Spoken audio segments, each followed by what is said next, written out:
started. So good morning once again. तो आज financial market देखेंगे, पर्टिकुलरली क्या है क्या नहीं है, पर्टिकुलरली कैसे चीज़ें चल रही है। पिछले लेक्चर में हमने फाइनेंशियल ऑर्गेनाइजेशंस देख लिए थे कि भाई फाइनेंशियल ऑर्गेनाइजेशंस कौन कौन होते हैं। पर्टिकुलरली पूरे चीज़ें उसमें कवर्ड हो गई थी कि नॉन बैंकिंग फाइनेंशियल कंपनीज और बैंक्स में क्या फ़र्क है, पर्टिकुलरली कोऑपरेटिव्स, कमर्शियल बैंक्स वगैरह। अब एक ढांचा आपके पास है पर्टिकुलरली कि भाई फाइनेंशियल ऑर्गेनाइजेशंस क्या है। हम उसके आगे बढ़ेंगे कि भाई फाइनेंशियल मार्केट में होता क्या है फिर। तो यही जो इंस्टीट्यूशंस आपको पिछले बार पढ़ाया है मैंने, वही पर्टिकुलरली वहाँ वर्क करते हैं। और उनके बीच में एक ट्रेड बोल सकते हैं हम कि होता है, वो किस हिसाब से होता है, कैसी चीज़ें चलती है, हम उस चीज़ को देखेंगे। एक बार आपका ऑर्गेनाइजेशन हो गया, अब आपको मार्केट समझ जाएगा कि आज का लेक्चर खत्म होते होते आपको पूरा मार्केट समझ जाएगा कि मार्केट में टूल्स कौन से हैं, ट्रेड कैसे चलता है और चीजें आगे कैसे बढ़ती है, वो मेन है। फिर आपको एक ऐसा बोल सकते हैं कि जो बैंकिंग अवेयरनेस का हमने चालू किया था टॉपिक, उसका एक मेन चंक जो है 50-60% वो पूरा कंप्लीट हो जाएगा। अभी अपने लगभग 3-4 लेक्चर हुआ है, उसमें मेनली सब चीजें हो जाएगी, अभी हो चुकी होगी। और उसके बाद हम फिर मोस्टली जो ऑर्गेनाइजेशन है वर्ल्ड लेवल पे उस पर फोकस करेंगे। टाइप्स ऑफ बैंकिंग वगैरह होगा, मतलब मेरे हिसाब से। और 3 या 4 लेक्चर ज्यादा से ज्यादा, उसमें पूरा बैंकिंग अवेयरनेस कंप्लीट हो जाएगा। और उसके बाद हम फिर जीके या फिर जनरल अवेयरनेस की जो मेन मेन टॉपिक है, जो करंट अफेयर रिलेटेड होगी, उस पर फोकस करेंगे। तो आज का क्लास मेन है, जैसे पिछला क्लास मेन था। तो हम पहले इसको देखते हैं। यहाँ पे सबसे पहले मैंने सिक्योरिटीज बताया है, क्योंकि फाइनेंशियल मार्केट में सिक्योरिटीज ट्रेड होती है पर्टिकुलरली। जैसे आप सब इतवारा बाजार गए होगे मेरे हिसाब से, तो कुछ ऐसा ही हाल है। जो फाइनेंशियल मार्केट में चलता है, एकदम ट्रेड हो रहे चीजें, पर वहाँ पे शेयर्स, बॉन्ड्स, डेरिवेटिव्स, तीन चीजों का ट्रेड होता है। ओके, तो पहले सिक्योरिटीज देख लेते हैं क्या होता है। तो एक अच्छा मीम है, वो पर्टिकुलरली बता रहे हैं कि भाई एक रिस्की इन्वेस्टमेंट में फंड डालने के बाद क्या चीज मतलब फील होती है एक इन्वेस्टर को। तो देखिए मतलब कैसा होता है, मेरा एक दोस्त है, वो उसके पास ठीक ठाक पैसे है, तो वो शेयर मार्केट वगैरह करता है। तो उसने क्या किया था, एक डॉज कॉइन होता है और क्रिप्टो करेंसी वगैरह का सब चीजें चल रही थी, उस टाइम पे पीक पे था। भाई क्रिप्टो में बहुत लोग इन्वेस्ट करना चाहते थे, क्रिप्टो में इन्वेस्टमेंट हो रही थी, डॉज कॉइन में इन्वेस्टमेंट हो रही थी, ये सब चीजें हो रही थी। ये पर्टिकुलरली ऐसा हाई लेवल पे मत समझा करो कि क्रिप्टो मतलब ऐसा कीवर्ड के साथ मत समझा करो कि भाई ये कुछ तो अलग है करके। ऐसे ही समझो कि आप मार्केट में गए हो कोई ना कोई चीज खरीदने के लिए, और आप देखने वाले हो कि भाई कंपेयर करोगे किसकी प्राइजेस अप जाने वाले, वो एक एनालिसिस करोगे और उस चीज पे इन्वेस्ट करोगे। तो मेरे दोस्त ने डॉज कॉइन और एक क्रिप्टो करेंसी वो टाइम पे चल रहा था, तो उसने मजाक मजाक में क्रिप्टो में अच्छा खासा इन्वेस्टमेंट कर दिया, मतलब 1-1.5 लाख। और उसने डॉज कॉइन में सिर्फ एक ही कॉइन खरीदा, और बाद में ऐसा हुआ कि क्रिप्टो करेंसी की पूरी वैल्यू चले गई कहाँ ना कहाँ, कैसे न कैसे करके। और डॉज कॉइन की वैल्यू उसने 1 रुपए में खरीदा था, और डॉज कॉइन की वैल्यू हो गई थी 50 रुपए। तो उसको 50 रुपए मिले उस एक कॉइन खरीदने की वजह से। पर बाद में जो उसने वो 1-1.5 लाख डाले थे, तो उसके ज्यादा मतलब उसके पैसे बने नहीं उस चीज में। तो वही बता रहा हूँ, काफी ज्यादा रिस्की इन्वेस्टमेंट होती है। पर ये ट्रेड कैसे चलता है, लोग इसमें आते कैसे हैं, इन्वॉल्व कैसे होते हैं, कौन से मेन प्लेयर्स होते हैं इसमें इन्वॉल्व, जैसे मनी मार्केट क्या होता है, कैपिटल मार्केट क्या होता है, ये पूरा होलिस्टिक वे में हम डिस्क्राइब करेंगे आज। जैसे फाइनेंशियल मार्केट, फाइनेंशियल ऑर्गेनाइजेशन हुआ था, उसी हिसाब से।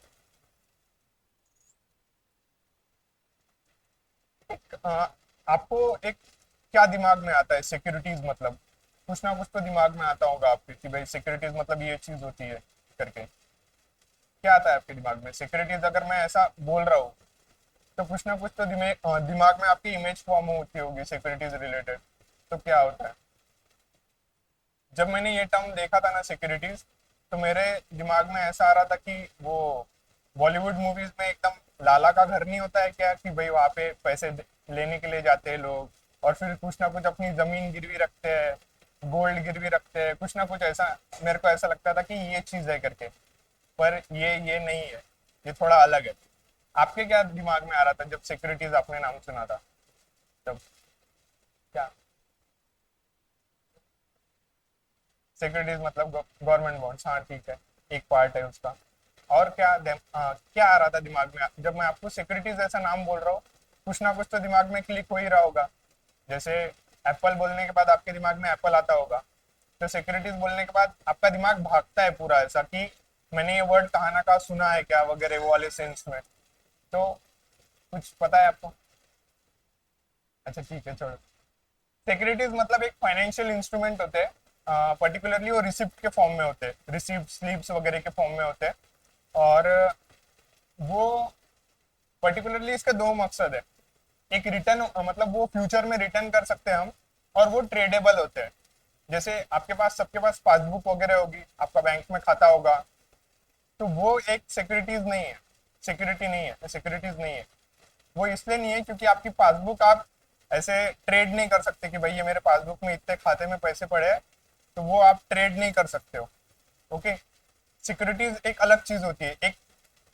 एक स्लिप होती है, रिसिप्ट होती है, जो जो स्टॉक मार्केट हो गया या फिर ऐसी जो चीजें होती है जो फाइनेंशियल मार्केट होता है, उसमें वो ट्रेड होती है। तो सिक्योरिटीज होती है दो, दो टाइप होते हैं सिक्योरिटीज के। एक इक्विटी सिक्योरिटी होती है और डेब्ट सिक्योरिटी होती है। मुझे बताओ, यहाँ पे किसी का बीकॉम हुआ है क्या पर्टिकुलरली? हाँ, तो इक्विटी नाम सुना होगा आपने, इक्विटी और डेब्ट। क्या फर्क होता है इक्विटी और डेब्ट में मोटे तौर पे? इक्विटी नाम सुना होगा शायद, हाँ, इक्विटी मतलब क्या होता है? नहीं क्या?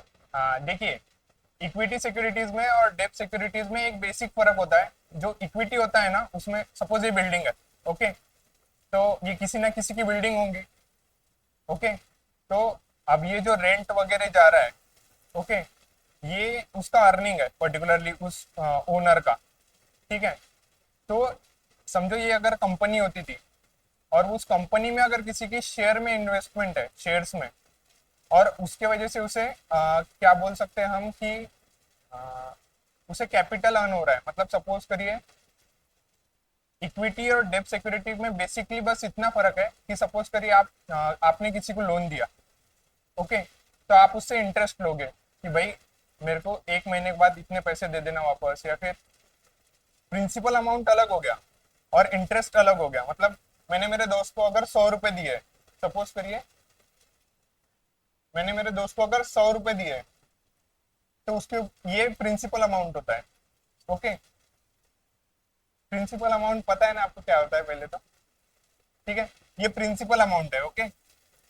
और मैंने सपोज उसे बोला है कि भाई मैं हर महीने के हिसाब से तुझसे एक एक रुपए लेते रहूंगा, ये प्रिंसिपल अमाउंट के ऊपर। मतलब वो 1 रुपए जो होगा ना मेरा मंथली पे, मंथ के ऊपर, वो मेरा इंटरेस्ट होगा, ठीक है। तो सपोज तो ये जो चीज है ना, पर्टिकुलरली प्रिंसिपल अमाउंट पे जो इंटरेस्ट मिल रहा है, ये डेब्ट मार्केट में होता है, मतलब डेब्ट सिक्योरिटीज के कंसर्न में होता है। पर जो इक्विटी सिक्योरिटीज है, उसमें ऐसा होता है कि समझो ये बिल्डिंग है, ये किसी ना किसी की होंगी, तो उसे उसका ऐसा नहीं है कि उसको इंटरेस्ट मिल रहा है, उसको उसका रेंट मिल रहा है। मतलब सपोज करिए आपने किसी ने कंपनी में इन्वेस्टमेंट किया है, ओके, तो आप उसके बोर्ड ऑफ डायरेक्टर के मेंबर हो जाओगे अगर आपने इक्विटी सिक्योरिटीज लिया है, आपको वोटिंग राइट्स मिलेंगे, ओके। और आपको एक बोल सकते हैं हम कि डिविडेंड मिलेगा या प्रॉफिट मिलेगा अगर उस कंपनी ने कोई प्रोडक्ट बनाया। सपोज करिए एक आंधी पेंटिंग है, ओके, वो पेंटिंग आप बाजार में बेचने लेके गए, या फिर आपने बाजार से खरीदी, तो आपने खरीदी 1000 रुपए की, पर बाद में कुछ ऐसा दिख गया उस पेंटिंग में कुछ लोगों को कि वो पेंटिंग 1 लाख की बिक रही है, तो वो प्रॉफिट है उसके ऊपर का, वो एक डिविडेंड है, वो एक अमाउंट है, वो एक प्रॉफिट है, डिविडेंड है, ओके। वो इसलिए हुआ क्योंकि जो पेंटिंग है उसकी वैल्यू बढ़ गई। तो वैसे ही जब शेयर्स की वैल्यू बढ़ेगी, तब एक इक्विटी कमाने वाला उसमें से पैसे कमाता है, इक्विटी शेयर्स में जिसने इन्वेस्टमेंट किया है। पर डेब्ट सिक्योरिटीज के केस में सिर्फ इतना होता है कि आपको कोई वोटिंग राइट वगैरह नहीं मिलता है। समझो एक कंपनी गई बाहर और उसने शेयर्स बेचे अपने, ओके, और वो डेब्ट सिक्योरिटी है, तो वो क्या करेगी, इंटरेस्ट देंगी लोगों को उसके ऊपर का।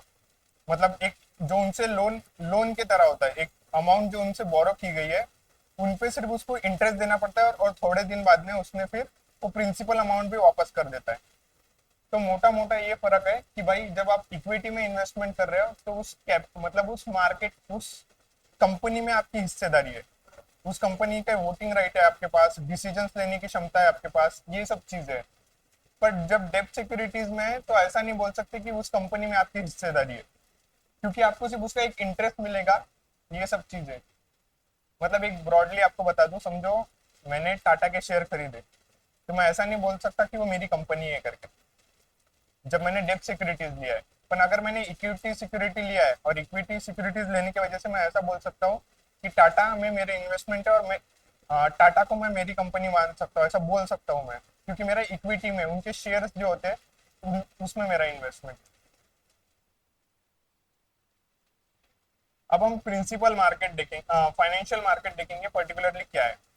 अब हमने जो मोटे तौर पे जो चीज ट्रेड हो रही है सिक्योरिटीज उसके बारे में जान लिया।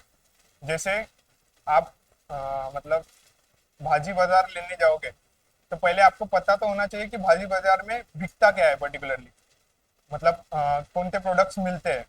तो ये फाइनेंशियल मार्केट में सिक्योरिटीज नाम के प्रोडक्ट मिलते हैं और वो ट्रेड होते हैं, बस इतना ध्यान में रख लीजिए। अब हम फाइनेंशियल मार्केट को देखेंगे कि फाइनेंशियल मार्केट क्या होता है।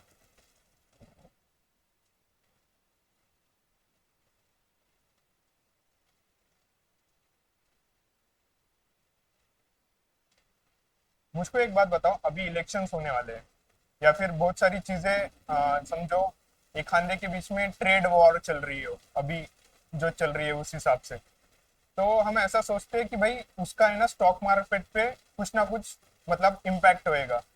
तो हम ऐसा क्यों सोचते हैं कोई भी ऐसी चीज का, जैसे इलेक्शंस हो गया या फिर ट्रेड वॉर्स चल रहे हैं, हम ऐसा क्यों सोच रहे हैं कि उसका इम्पैक्ट शेयर मार्केट में होने वाला है करके, ऐसा क्यों सोचा जाता है आपके हिसाब से? और एक फाइनेंशियल मार्केट की वजह से ही सब चीजें रन हो रही है कैसे ना कैसे करके। तो सोचिए ऐसा क्यों बोल रहा होगा।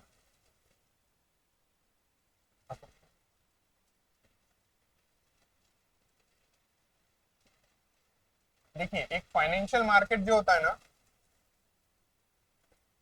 जैसे 1991 के पहले हमारा जो फाइनेंशियल मार्केट था ना वो बहुत लिमिटेड था।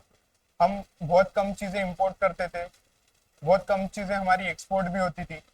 पर 1991 के बाद में जब एलपीजी रिफॉर्म्स आए उसके बाद से फिर हमारा ट्रेड बढ़ गया। मतलब क्या बोल सकते हैं हम कि भाई हम ट्रेड ज्यादा करने लग गए, शेयर्स में ज्यादा इन्वेस्टमेंट हो गई वगैरह।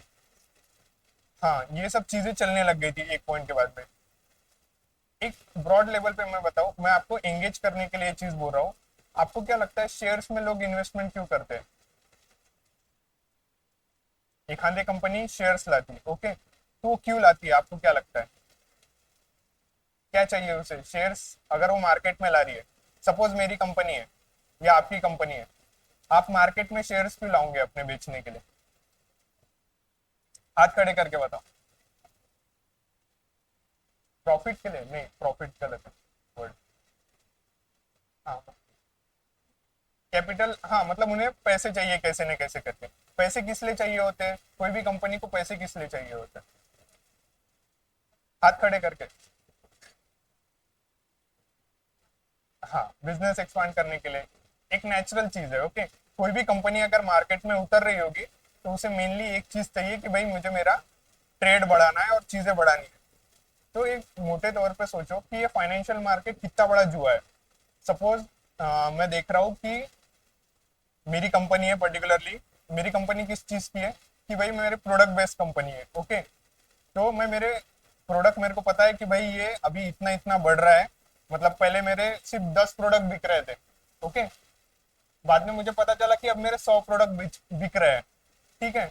पर मेरे पास जो मशीनरी है उस प्रोडक्शन करने के लिए वो तो उतनी ही है ना। प्रोडक्ट, अब कोई भी अगर प्रोडक्ट बन रहा होगा तो उसके लिए मशीनरी सेटअप लगेगा, सब चीजें लगेगी।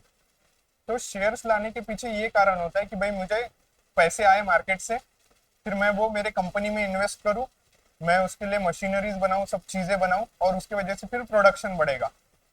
अब सोचिए कि अगर प्रोडक्शन बढ़ रहा है कैसे ना कैसे करके, तो फिर क्या होगा कि फिर लोगों को एम्प्लॉयमेंट मिलेगा, ठीक है।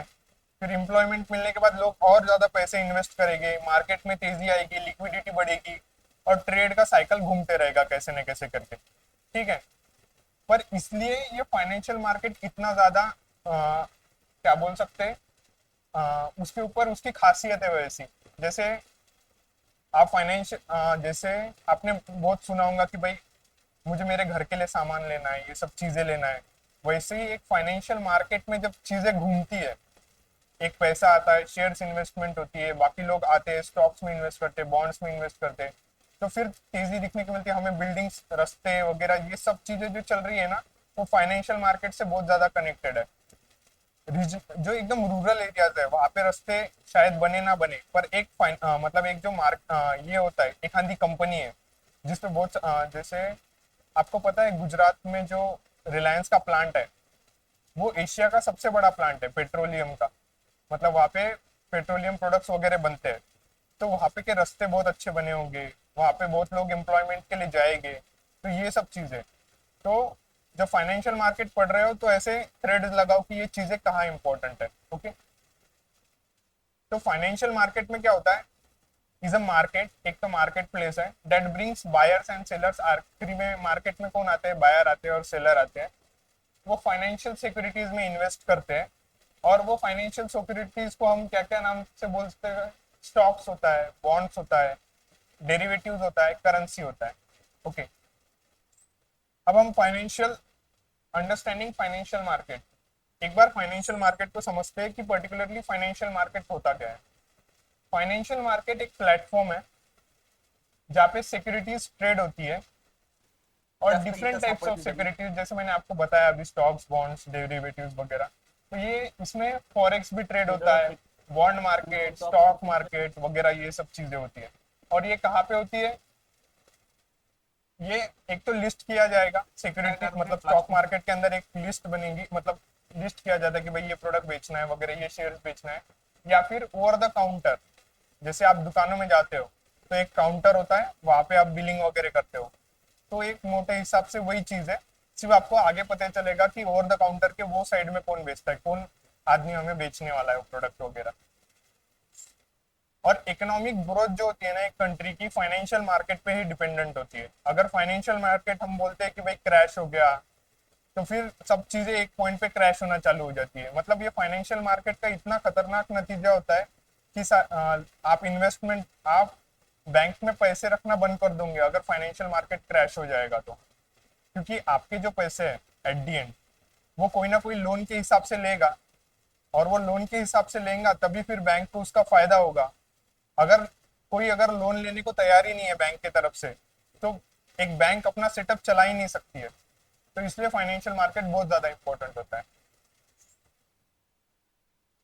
अब हम कंपोनेंट्स देखेंगे कि फाइनेंशियल मार्केट के कंपोनेंट्स क्या क्या है। तो मेनली इसके अंदर चार मार्केट होता है फाइनेंशियल मार्केट के अंदर। एक होता है मनी मार्केट, एक होता है कैपिटल मार्केट, एक फॉरेक्स का मार्केट होता है, और एक होता है डेरिवेटिव्स का मार्केट।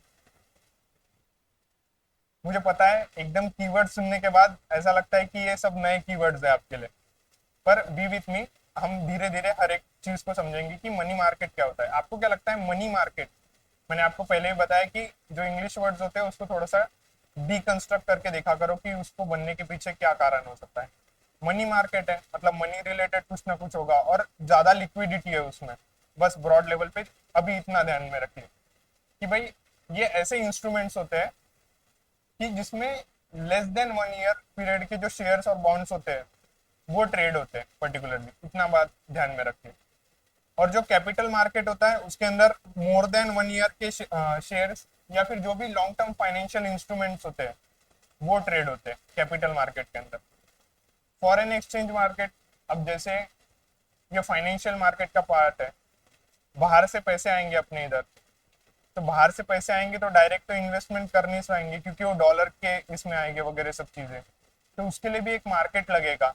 तो उसके लिए फाइनेंशियल मार्केट के अंदर फॉरेन एक्सचेंज मार्केट का डिपार्टमेंट होता है, जिससे करेंसीज जो है ना वो बिटवीन कंट्रीज वो ट्रेड हो सके और फिर चीजें चल सके ठीक से।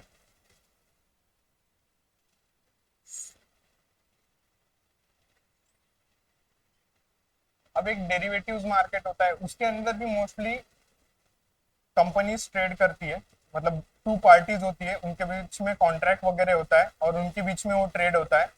और वो जो डेरिवेटिव्स होते हैं वो उनको एक अंडरलाइन एसेट होता है, कुछ ना कुछ एक एसेट होता है उसके नीचे, और एसेट होते हैं कि भाई स्टॉक्स है, बॉन्ड्स है, या फिर कमोडिटीज है, वो कुछ ना कुछ होगा, उसे डेरिवेटिव मार्केट पढ़ते हैं। ठीक है।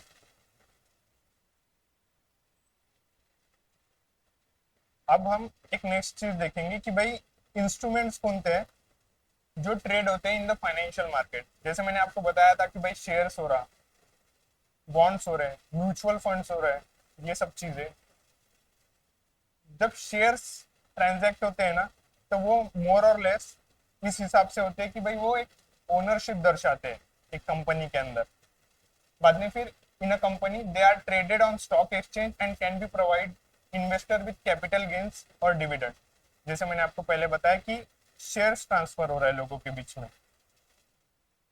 बॉन्ड्स इज लाइक डेप्ट इंस्ट्रूमेंट, वो डेप्ट जो इंस्ट्रूमेंट आपको मैंने अभी डेप्ट सिक्योरिटीज वगैरह बताया वो उस रिलेटेड होता है। ओके। तो फिर हम म्यूचुअल फंड देखेंगे। म्यूचुअल फंड क्या हो रहा है? जो म्यूचुअल फंड होता है ना, उसमें जैसे कुछ कुछ लोग क्या करते हैं, डायरेक्ट शेयर मार्केट में इन्वेस्ट नहीं करते हैं, वो एक म्यूचुअल फंड नाम की एक कंपनी होती है, उसके पास जाते हैं और सब वो म्यूचुअल फंड क्या करता है, बहुत लोगों के पैसे जमा करता है और फिर बहुत लोगों के पैसे लेकर वो बहुत सारे जो शेयर्स हो गया या फिर इन, मतलब वो सिर्फ एक चीज में इन्वेस्ट नहीं करता, वो बहुत सारी चीजों में इन्वेस्ट कर सकता है। एट दी एंड वो एक फंड का काम करता है जहाँ पे बहुत लोग आके अपना फंड देते हैं और वो फंड लेने के बाद में फिर वो इन्वेस्टमेंट की जाती है विभिन्न जगहों पे उस म्यूचुअल फंड मैनेजमेंट टीम की तरफ से वगैरह, ऐसी सब चीजें होती है।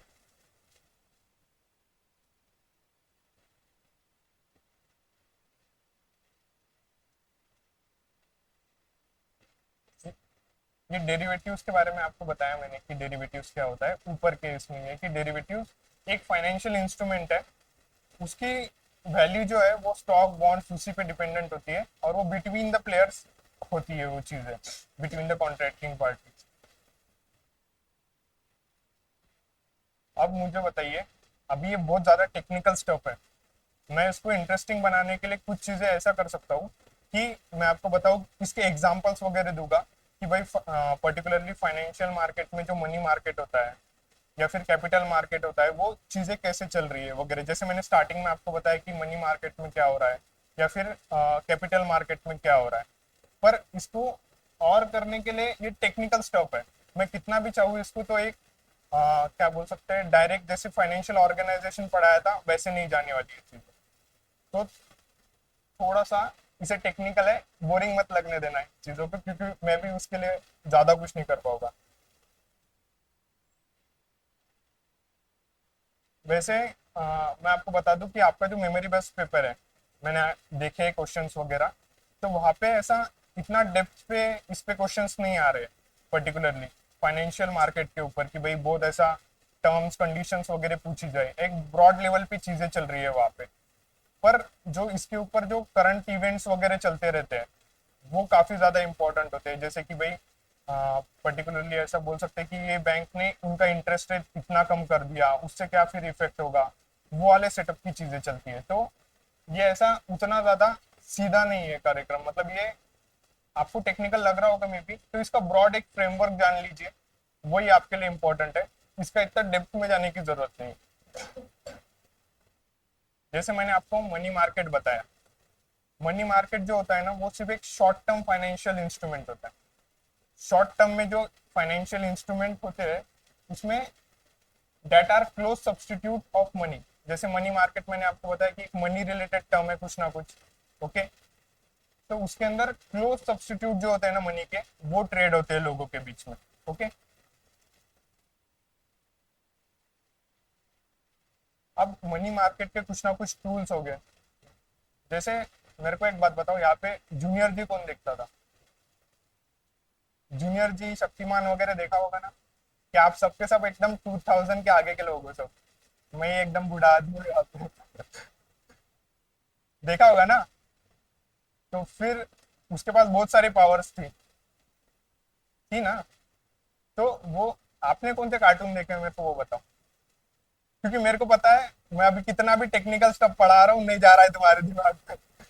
मेरे को एक बात बताओ कि कार्टून कौन सा देखते थे आप? कुछ ना कुछ तो देखते होगे। अब डायरेक्ट सीरियल मत बताना, नहीं तो मैं रिलेट नहीं कर पाऊंगा कि भाई हम सीरियल देखते थे करके, सास बहू वाला। कोई ना कोई कार्टून देखते होगे ना। कौन सा देखते थे यार, बता दो, उतना तो पता ही होगा आपको शायद से। आप बताओ यार। छोटा। ठीक है, अब उस बंदे को लड्डू खाने के बाद ताकत आ जाती है ना। छोटा भीम तो देखा ही होगा भाई, मेरे को इतना शोर शॉट है। तो उस बंदे को लड्डू खाने के बाद ताकत आ रही है और वो चीजें चला रहा है। ओके। तो वैसा ही फाइनेंशियल मार्केट है। फाइनेंशियल मार्केट को लड्डू खाने की जरूरत नहीं होती है। वो शेयर मार्केट में उसको पैसे खाने हैं कैसे ना कैसे करके। तो वो क्या करता है, अब जैसे लड्डू बनाने के लिए सामग्री लगती है सब, जो छुट्टी की मम्मी देखती होंगी कैसा करना है कैसा नहीं करना है। पर शेयर फाइनेंशियल मार्केट में क्या होता है, ये जो सब चीजें होती है वो लाई जाती है विभिन्न कंपनियों की तरफ से। वो कंपनियां आती है, वो उनके शेयर लाती है और वो मार्केट में इन्वेस्ट करती है। अब आपने देखा होगा, वो जो आपने छोटा भीम बताया है मुझे, तो कभी कभार उसकी मम्मी लड्डू देती है ना। और कभी कभार उनकी लड़की जो है वो, मतलब छोटा भीम को भाई लड्डू देती है ना। तो वैसा ही ये वाला पार्ट है। सिर्फ इसमें फर्क इतना है कि ये मनी मार्केट और कैपिटल मार्केट में विभागनी की गई, इस चीज की एक डिवीजन किया गया है। क्योंकि हर बार ऐसा नहीं होगा कि किसी एक चीज से ही काम चले। जैसे आपको सबको पता है एलपीजी रिफॉर्म्स आया था। ओके। तो उसके पहले क्या होता था, फाइनेंस ये मनी मार्केट जो है ना वो इतना ज्यादा डेवलप नहीं था। कैपिटल मार्केट वगैरह तभी, अब लोग शेयर्स में इन्वेस्टमेंट करते थे, ये सब चीजें चलती थी। पर पता चलने लग गया था एक पॉइंट के बाद में कि यार हमें सिर्फ अब मेरी अगर कंपनी है, मैं ऐसा नहीं चाहूंगा कि हर कोई आप एक हिस्सेदार हो उसके अंदर। मैं इतना अच्छा भी नहीं हूँ कि भाई सब लोगों के मेरे कंपनी में शेयर्स होने चाहिए, सब लोग मेरे को सुझाव देंगे, मैं ऐसा नहीं चाहता हूँ। मैं चाहता तो हूँ कि भाई इनके पैसे भी लगे रहे मेरे पीछे और मैं इनको वोटिंग राइट ना दूँ, ये सब चीजें चले। तो मैं कहाँ ना कहाँ ऐसा चाहूंगा कि मैं तुमसे सिर्फ लोन लूँ, तुम्हारे को थोड़ा बहुत इंटरेस्ट दे दूँ उसके पीछे और चीजें चलने दूँ। ठीक है। तो फिर ये मनी मार्केट जो एकदम, इसके जो छोटे टूल्स है ना, इसके तीन टूल्स है मेनली। एक कॉल है, एक नोटिस है, एक टर्म है। जैसे आपने देखा होगा कि अगर कोई आदमी बहुत गलत काम कर रहा है, तो ये क्या करती है गवर्नमेंट, पहले उसको कॉल देती है कि भाई तू गलत काम कर रहा है, तू ये काम रिपीट मत कर, नहीं तो तेरे ऊपर लीगल एक्शंस लेना पड़ेगा करके। ओके। बाद में उसको नोटिस दी जाती है और बाद में टर्म, मतलब ऐसा कंसिडर करो कि उसको टर्मिनेट कर दिया जाता है। ठीक है। तो ब्रॉड लेवल पे कॉल मनी रेट है, बाद में दूसरा नोटिस है और तीसरा टर्म वाला मनी मार्केट है। ओके। तो ये तीनों टूल कैसे होते हैं, इनका स्पेसिफिक पीरियड है। कॉल है, कॉल आपका बहुत जल्दी लग जाता होगा किसको। नोटिस भेजनी है तो टाइम लगेगा, नोटिस जाएंगी वगैरह ये सब चीजें चलेगी। और टर्म मतलब आपने टर्म फंड वगैरह सुना होगा, एक लंबे समय के लिए होता है। तो सिर्फ इसका मकसद ये है ना कि एक टाइम दर्शा दे कि ये कितने दिन के लिए, मतलब कितने टाइम के लिए। तो कॉल मनी रेट क्या होता है, ये सिर्फ ओवरनाइट बेसिस, ओवरनाइट मतलब एक दिन के लिए होता है ये ट्रांजैक्शन बिटवीन द पार्टीज। बाद में दूसरा नोटिस वाला जो है वो 2 से 14 दिन के बीच में होता है लोगों के बीच में ट्रेड। और तीसरा जो होता है ना कि एक टर्म मनी वाला, वो अंडर द टर्म मनी, ये 15 दिन से 365 दिन के बीच में होता है। इतना ही है इसका कि भाई मनी मार्केट क्या है, एक शॉर्ट टर्म फाइनेंशियल इंस्ट्रूमेंट है जिसकी वजह से लोगों के बीच में ट्रेड हो रहा है। और उसके तीन प्रकार के टाइप्स है कि भाई एक एक दिन के लिए, दूसरा 2 से 14 या 15 दिन के लिए, और तीसरा 1 साल तक के लिए। तो ये इसका ब्रॉड क्लासिफिकेशन है। अब इसमें आते कौन से लोग हैं कि भाई इसमें कौन लोग इन्वेस्टमेंट करते हैं पर्टिकुलरली, जैसे शेड्यूल्ड कमर्शियल बैंक्स हो गया। अब क्लास को इंटरेस्टिंग बनाने के लिए मैं ये चाहूंगा कि आप ये सोचो कि रीजनल रूरल बैंक भी तो एक फाइनेंशियल ऑर्गेनाइजेशन है, मैंने पिछले क्लास में बताया। तो वो इसमें क्यों इन्वेस्टमेंट नहीं करते होंगे मनी मार्केट में? क्या लगता है? थोड़ा एंगेजमेंट बढ़ाओ यार, मतलब क्या लगता है कि रीजनल रूरल बैंक है, वो किसके लिए आया था? रीजनल रूरल बैंक, वो देखो, हाथ खड़े करके हम बताओ, थोड़ा जोर से। मेरे को नहीं समझा क्या बोला मैम? रीजनल रूरल बैंक बोल रहा हूँ मैं, रीजनल लेवल पे जो रूरल बैंक है ना, जो पिछले बार हमने समझा था, वो पर्टिकुलरली किस लिए आया था?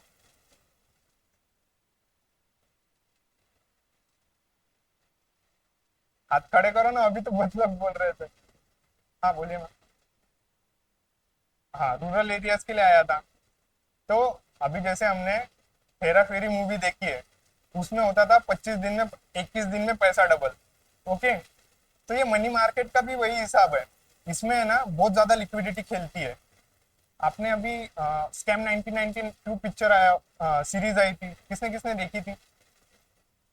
है ना, वो एक पॉइंट के बाद में इधर आने वाला, मनी मार्केट में खेलने वाला था वो, है ना। उसको मनी मार्केट में खेलने के इसलिए उसमें लिक्विडिटी बहुत थी। अब तुम बताओ, कोई अगर एक दिन के लिए इन्वेस्टमेंट कर रहा है, ओके, एक दिन के लिए, सिर्फ और सिर्फ एक दिन के लिए, कॉल मनी रेट है, तो कितना पैसा खेलेगा, उसका कितना लॉसेस हो सकते हैं। तो एक रीजनल रूरल बैंक इतनी बड़ी रिस्क क्यों लेगा? उसके पास चॉइस है कि वो गवर्नमेंट सिक्योरिटीज में इन्वेस्ट कर सकता है, तो फिर वो इन चीजों में इन्वेस्टमेंट नहीं करेगा, उसका इसमें इंटरेस्ट नहीं रहेगा ना। इसलिए फिर रीजनल रूरल बैंक्स है, वो मनी मार्केट में इन्वॉल्व ही नहीं होते। अब कोऑपरेटिव बैंक्स जो है वो इसमें इन्वॉल्व होती है, other than land development bank. Land development bank क्यों नहीं इन्वेस्ट करती होगी? उसका तो, उसको तो पैसे ही चाहिए ना एट दी एंड। तो वो क्यों इन्वेस्टमेंट नहीं करती होगी मनी मार्केट में? क्या लगता है? थोड़ा सोच के देखो। लैंड डेवलपमेंट बैंक है, लैंड है, वो कैपिटल मार्केट में इन्वेस्ट करेगी ना, उसको ज्यादा पैसे की चॉइस चाहिए। ये मनी मार्केट में तो बहुत उसके लिए चिल्लर खेले जैसा हो जाएगा हिसाब। इसलिए फिर वो कैपिटल मार्केट में इन्वेस्ट करती है, ना कि इस बैंक में वगैरह, ऐसी चीजें है। अभी हमने सिक्योरिटीज समझी कि पर्टिकुलरली सिक्योरिटीज क्या होती है। मेरे को एक बात बताओ, सिक्योरिटीज किसको समझाए आप, क्या होता है क्या नहीं? आप छोड़ के मैम, सिक्योरिटीज किसको समझाए आप? हाथ खड़े करके बताओ सच में। या फिर मेरे को एक क्या बोल रहे हैं, कन्वे नहीं हो रहा है कि आपको कितना समझ रहा है, क्योंकि सच्ची सच्ची बताओ, क्योंकि मैं आपके स्टेज में था, मैं नहीं चाहता कि यहाँ पे बिना समझ के कोई जाए। आपको क्या लगता है सिक्योरिटीज क्या होता है? अभी मैंने स्टार्टिंग में वो पढ़ाया, किसी एक को समझा होगा, एक या दो लोग समझ गए मेरे को पता है, और किसको सिक्योरिटीज मतलब समझा है? आपको पता है सिक्योरिटीज क्या होती है? मैंने स्टार्टिंग में बताया आपको क्लास में। हाँ बताइए।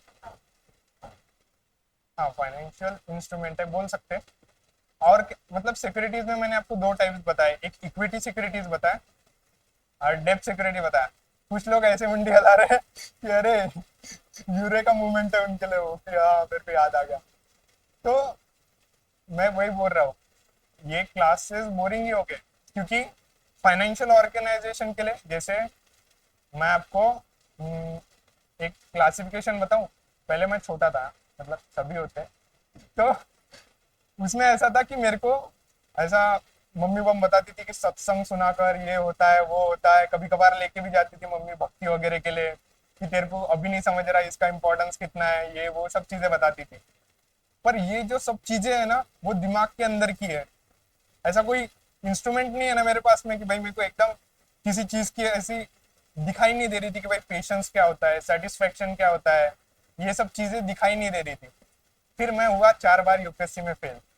फिर मेरे को पता चला कि भाई ये जो चीजें मेरी मम्मी मेरे को बता रही थी कि भाई शांति क्या होता है, आत्मा शांति क्या होता है, राम जी क्या होते थे, और फिर राम जी 14 साल का वनवास कैसे झेल लिए, फिर उसके पीछे उनका पेशेंस कितना था, या फिर सीता मैया, राम जी तो इधर कुछ ना कुछ एक्ट कर रहे थे ना।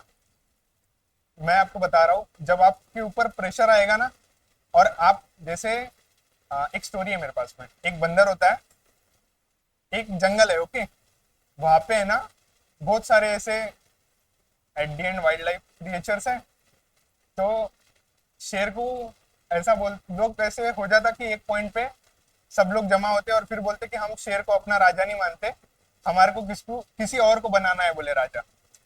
तो वो बोलते किसे बनाना है, शेर बोलता, तो बोले हम बनाना चाहते हैं बंदर को राजा। फिर वो बोलता ठीक है बोलते, फिर बंदर को राजा बना दिया जाता है जंगल का। फिर बंदर के पास एक आदमी मतलब कोई तो एक वाइल्ड लाइफ क्रिएचर आता और वो बोलते कि भाई मेरे जो बच्चा है उसको एक शेर उठा के लेके आए, शेर या चीता उठा के लेके गया है। तो फिर वो बंदर क्या करता, इधर से उधर उड़ी मारना चालू कर देता, बहुत ऐसा उड़ी मारता। तो फिर वो बोलता उसको कि भाई महाराज मेरा बच्चा मर जाएगा, आप कुछ ना कुछ करो। देख भाई बोलते तेरा बच्चा तो बचने नहीं वाला है, पर मैं तेरे लिए कुछ काम कर रहा हूँ उसमें तू सेटिस्फाइड रहे, कि मैं तेरे लिए उड़ी तभी मार रहा हूँ। तो मैं वही बोल रहा हूँ कि मैं आपको कितना भी बता के चले जाऊँ, मैं आपके लिए बंदर सामान नहीं रहना चाहता हूँ कि मैं उड़ी मार रहा हूँ इधर से उधर और फिर एट दी एंड आपके दिमाग में कुछ जा ही नहीं रहा है। तो मैं वो बंदर नहीं बनना चाहता, मैं शेर ही रहना चाहता हूँ कि आपके दिमाग में एकदम क्लिक हो जाए कि मैं क्या बोलना चाहता हूँ। तो वापस से स्टार्ट करते हैं, ईमानदारी से चीजें चलेगी और फिर देखेंगे कि क्या होता है। मुझे आप डाउट्स पूछो मुझे चलेगा, पर क्या हो जाएगा जब ये क्लासेस खत्म हो गए, सपोज ये क्लासेस और 3-4 है, उसके इसमें आपका फाइनेंस मतलब पूरा बैंकिंग अवेयरनेस खत्म हो जाएगा। इसके ऊपर 3-4 क्वेश्चन आएंगे, मजाक मत लेना, क्योंकि कट ऑफ देख लेना, ये जनरल अवेयरनेस का कितना जाता है, 4-4.5 मार्क ही जाता है। मतलब ये भी अगर टॉपिक अच्छे से हो गए 7-8 लेक्चर तो 4 मार्क तभी मिल जाएंगे आपको। और मैं सच में बता रहा हूँ, जिसने जनरल अवेयरनेस पे मेहनत की है ना और इंग्लिश पे मेहनत की है उसका मेंस निकलेगा। तो फिर देखिए सिक्योरिटीज क्या होता है, एक ब्रॉड वे में समझते हैं कि सिक्योरिटीज क्या होता है। मेरे को ये तो समझ गया आपको कि मैं कितना भी टेक्निकल भोंक लूँ यहाँ पे नहीं समझने वाला चीजें। तो सिक्योरिटीज क्या होता है, समझो आप ऐसे डिमांड गए हो, ओके, आपको कोई ना कोई प्रोडक्ट लगेगे, आप प्रोडक्ट लोगे, पर अब क्या हो रहा है वो प्रोडक्ट पे ध्यान मत दो कि आप प्रोडक्ट लेना हो, आप डायरेक्ट गए डिमार्ट के ओनर के पास कि भाई मेरे को जो तेरी दुकान है ना उसमें इंटरेस्ट है, मैं उसमें इन्वेस्टमेंट करना चाहता हूँ। पर डिमार्ट बहुत बड़ा आदमी, वो बोलेगा भाई मैं तेरे से पैसे ले लूंगा पर मैं तेरे को शेयर्स नहीं दूंगा कि भाई डिमार्ट तेरे नाम की कंपनी है करके। जैसे आपने अभी आप सभी के पास जमीन होंगी, आपने वाद विवाद देखे होंगे कि जमीन के झगड़े कैसे होते हैं, है ना। तो एक भाई बोलता है कि भाई मैं तेरे को 10 लाख दे देता हूँ तो जमीन पे नजर मत मारना, है ना, क्योंकि उसको एक जो एक जमीन है उसका एक शेयर मतलब एक कि भाई तेरे नाम पे भी जमीन है ऐसा नहीं चाहता है वो, भाई तू पैसे ले ले मेरे से और चीजें चलने दे। तो वैसी है सिक्योरिटीज में क्या होता है, 2 प्रकार की सिक्योरिटीज होती है, एक इक्विटी सिक्योरिटीज होती है और एक बॉन्ड सिक्योरिटीज होती है। तो इक्विटी सिक्योरिटीज में क्या होता है कि आप उस कंपनी में ओनरशिप पाते हो, ओनरशिप मिलने के बाद में समझो मेरी कंपनी नहीं, ये अगर मेरे क्लासेस है, ओनरशिप है मेरी, तो मैं सर से 500 रुपये नहीं लूंगा क्लास के, मेरा ऐसा रहेगा कि भाई महीने का गल्ला कितना आ रहा है वो बताओ, उसमें से मेरे पैसे निकलेंगे, है ना। तो ये ओनरशिप का कार्यक्रम है। पर जो दूसरा बॉन्ड मार्केट है, तो बॉन्ड मार्केट में ऐसा होता है कि सिर्फ तू मेरे को ये बता मैंने इतने पैसे दिए थे तेरे को और मेरे को इतना इंटरेस्ट लगेगा, इतने पैसे मेरे को मिलेंगे महीने के महीने और उतने मेरे पास पहुंच जाने चाहिए। ये एक सिक्योरिटी मार्केट का एक ब्रॉड क्लासिफिकेशन है जो फाइनेंशियल मार्केट में ट्रेड होती है। पर फाइनेंशियल मार्केट में जो ये चीजें सिक्योरिटीज ट्रेड हो रही है इसके ऊपर एक क्लासिफिकेशन है, तो वो क्लासिफिकेशन हम देख रहे हैं। तो मैंने आपको फाइनेंशियल मार्केट की चीजें बताई, फाइनेंशियल मार्केट 4 इसमें डिवाइडेड है, money market, capital market, forex market और डेरिवेटिव मार्केट। मनी मार्केट का एक ब्रॉड क्लासिफिकेशन ऐसा है कि वो शॉर्ट टर्म के लिए जो भी चीजें ट्रेड हो रही है लोगों के बीच में उसके बारे में बात करेगा। कैपिटल मार्केट जो है, जो कैपिटल है मतलब बड़ा कैपिटल है किसी चीज का, एक बड़े इसमें इन्वेस्टमेंट हो रही है मतलब वो लॉन्ग टर्म के लिए होंगी, एक ब्रॉड क्लासिफिकेशन ऐसा है। फिर तीसरी चीज है कि वो फॉरेक्स मार्केट है, फॉरेक्स मार्केट में ऐसा है कि फॉरेन एक्सचेंज जो करेंसीज है उसमें ट्रेड होगा कुछ ना कुछ, एक ब्रॉड वे में ये क्लासिफिकेशन रहो। और डेरिवेटिव मार्केट जो होता है उसके अंदर स्टॉक्स बॉन्ड्स ये सब चीजें होती है, पर वो टू कॉन्ट्रैक्टिंग जो पार्टीज है, 2 लोग होते हैं उनके बीच में वो ट्रेड होता है और चीजें चलती है। ऐसा एक ब्रॉड क्लासिफिकेशन है। अब सोचो मैंने ऐसा क्यों बताया सब चीजें, एक ऊपर से नीचे तक क्यों बताई होगी? क्योंकि देखिए, अभी मैंने आपको मनी मार्केट पूरा पढ़ा है, नहीं पढ़ा है, कैपिटल मार्केट पूरा पढ़ा है, नहीं पढ़ा है, पर एक मैंने आपको हिंट क्यों दे दी होंगी कि भाई ये चीजें ऐसी चल रही है। देखिए ऐसा रहता है, एक गुड जो बुक रीडर होता है ना, वो क्या करता है पता है क्या? जब वो बुक पढ़ता है तो वो ऐसा लेके नहीं बैठ जाता है कि मैं इसको पूरा अच्छे से डाइजेस्ट करूं, कि भाई पूरा हर एक वर्ड टू वर्ड समझू वगैरह, वैसा नहीं चलता है। फर्स्ट रीडिंग में जब आप बुक पढ़ोगे ना, तो आप पेजेस घुमाते हो सिर्फ, आपके मन में क्यूरियोसिटी हो कि आखिरी पेज पे क्या हुआ है। जब आप बुक स्टार्ट करते हो ना तो ऐसा होता है। तो मैं चाहता हूँ कि आपकी क्यूरियोसिटी पहले खत्म हो जाए कि भाई मनी मार्केट ये होता है, कैपिटल मार्केट ये होता है, और फिर उस चीज को हम डेप्थ में देखेंगे कि पर्टिकुलरली क्या है। अब आपको क्लासिफिकेशन पता चल गया कि सिक्योरिटीज ये होता है, फाइनेंशियल मार्केट में क्या होती है चीजें, फाइनेंस के रूप में चीजें चलती है, ट्रेड होती है चीजें, और जो ट्रेड होती है उसे सिक्योरिटीज बोला जाता है, और उसके अंदर क्लासिफिकेशन ऐसे ऐसे है। अब मनी मार्केट के अंदर मैंने आपको बताया कि 3 इंस्ट्रूमेंट है, जो टूल्स है वो चलते हैं। एक कॉल, बाद में दूसरा हाँ नोटिस वाला, और थर्ड है टर्म वाला। ठीक है, तो कॉल में क्या होता है, कितने दिन के लिए चलता है चीजें, एक दिन के लिए। फिर दूसरा जो होता है नोटिस, हाँ, फिर टर्म वाला जो होता है वो 1 साल के लिए होता है। ये सब चीजें चल रही है। आप एक सेकंड इमेजिन करके देखो, आप ये क्लास में बैठने के पीछे भी फाइनेंशियल मार्केट का बहुत बड़ा हाथ है, क्योंकि सर को मालूम पड़ा होगा कि भाई बैंकिंग में जॉब्स है, गवर्नमेंट जॉब है, लोग पढ़ाई करेंगे, और आप आसपास रहते होंगे तो फिर आपको सर को एक मार्केट दिख गया होगा कि भाई यहाँ पे मार्केट है, लोग आ सकते हैं यहाँ पे। तो at the and financial market के हिसाब से चीजें चलती है। यहाँ पे आप और दूसरा कुछ किसी चीज की दुकान नहीं खोल सकते थे कि भाई यहाँ पे, और क्या एक सर्विस बेस्ड इंडस्ट्री में एजुकेशन सबसे बड़ी फील्ड है, जहाँ पे लोग बहुत ज्यादा इन्वेस्ट कर। मेरे को एक बताता हूँ, यहाँ पे से कोई साई कोचिंग क्लासेस में था क्या? हाँ, तो आपको पता होगा कि सर की बहुत बड़ी बिल्डिंग है, हटवार सर की, है ना? तो पहले सर ने कहाँ से चालू किया था पता है क्या? पहले सर हर एक के घर पे जाते थे और पढ़ाना स्टार्ट कर दिए थे। जैसे एक फाइनेंशियल मार्केट का हाल ऐसा होता है, जैसे आपने स्पेस देखा होगा, जो अपने स्टार्टिंग के जो इसरो के प्रोग्राम्स वगैरह होते थे ना, वो ऐसे होते थे कि भाई साइकिल के ऊपर वो उनके सब सेटअप है वो लेके जाते थे, ट्रक्स वगैरह नहीं होते थे उनके पास। मतलब धंधा छोटे से चालू हुआ था उनका। ठीक है, वैसे ही हटवार सर का हुआ था। उन्होंने पहले घर में जाके क्लासेस दिए बच्चों को, फिर बच्चों का एंगेजमेंट बढ़ा, एक पॉइंट के बाद में फिर इतना बड़ा कि उन्होंने अच्छी बड़ी बिल्डिंग खड़ी कर दी है। तो फाइनेंशियल मार्केट का भी ऐसे ही है। फाइनेंशियल मार्केट भी सब लोगों को इन्वॉल्व करके रखता है, चीजें चलती है और कैसे ना कैसे हमें दिखाई देती है। एक मनी मार्केट आप समझ गए कि क्या होता है, उसके टूल्स वगैरह भी समझ गए क्या होता है क्या नहीं होता है। अब हम उसके अंदर जो मनी मार्केट के टूल्स होंगे कुछ ना कुछ, जैसे मैंने आपको 3 टूल्स बताए, कॉल वगैरह, तो ये कमर्शियल पेपर्स जो होते हैं ना, वो ट्रेड होते हैं उसके अंदर।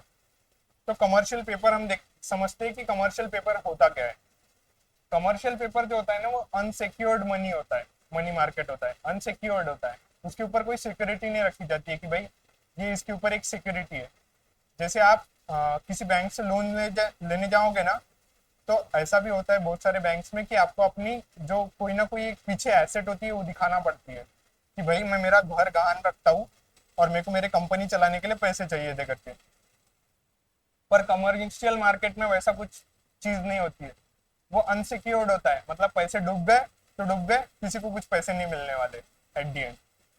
अब मेरे को बताओ, इसलिए ये अनसिक्योर्ड है ना, इसलिए रीजनल रूरल बैंक्स इसमें इन्वेस्ट नहीं करती, क्योंकि अगर इसमें इन्वेस्ट कर दिए और इसके ऊपर कोई ये अनसिक्योर्ड है, फिर क्या ही फायदा होगा अगर पैसे डूब गए तो, और वैसे भी वो गरीब लोगों के पैसे है ये वाले सेंस में।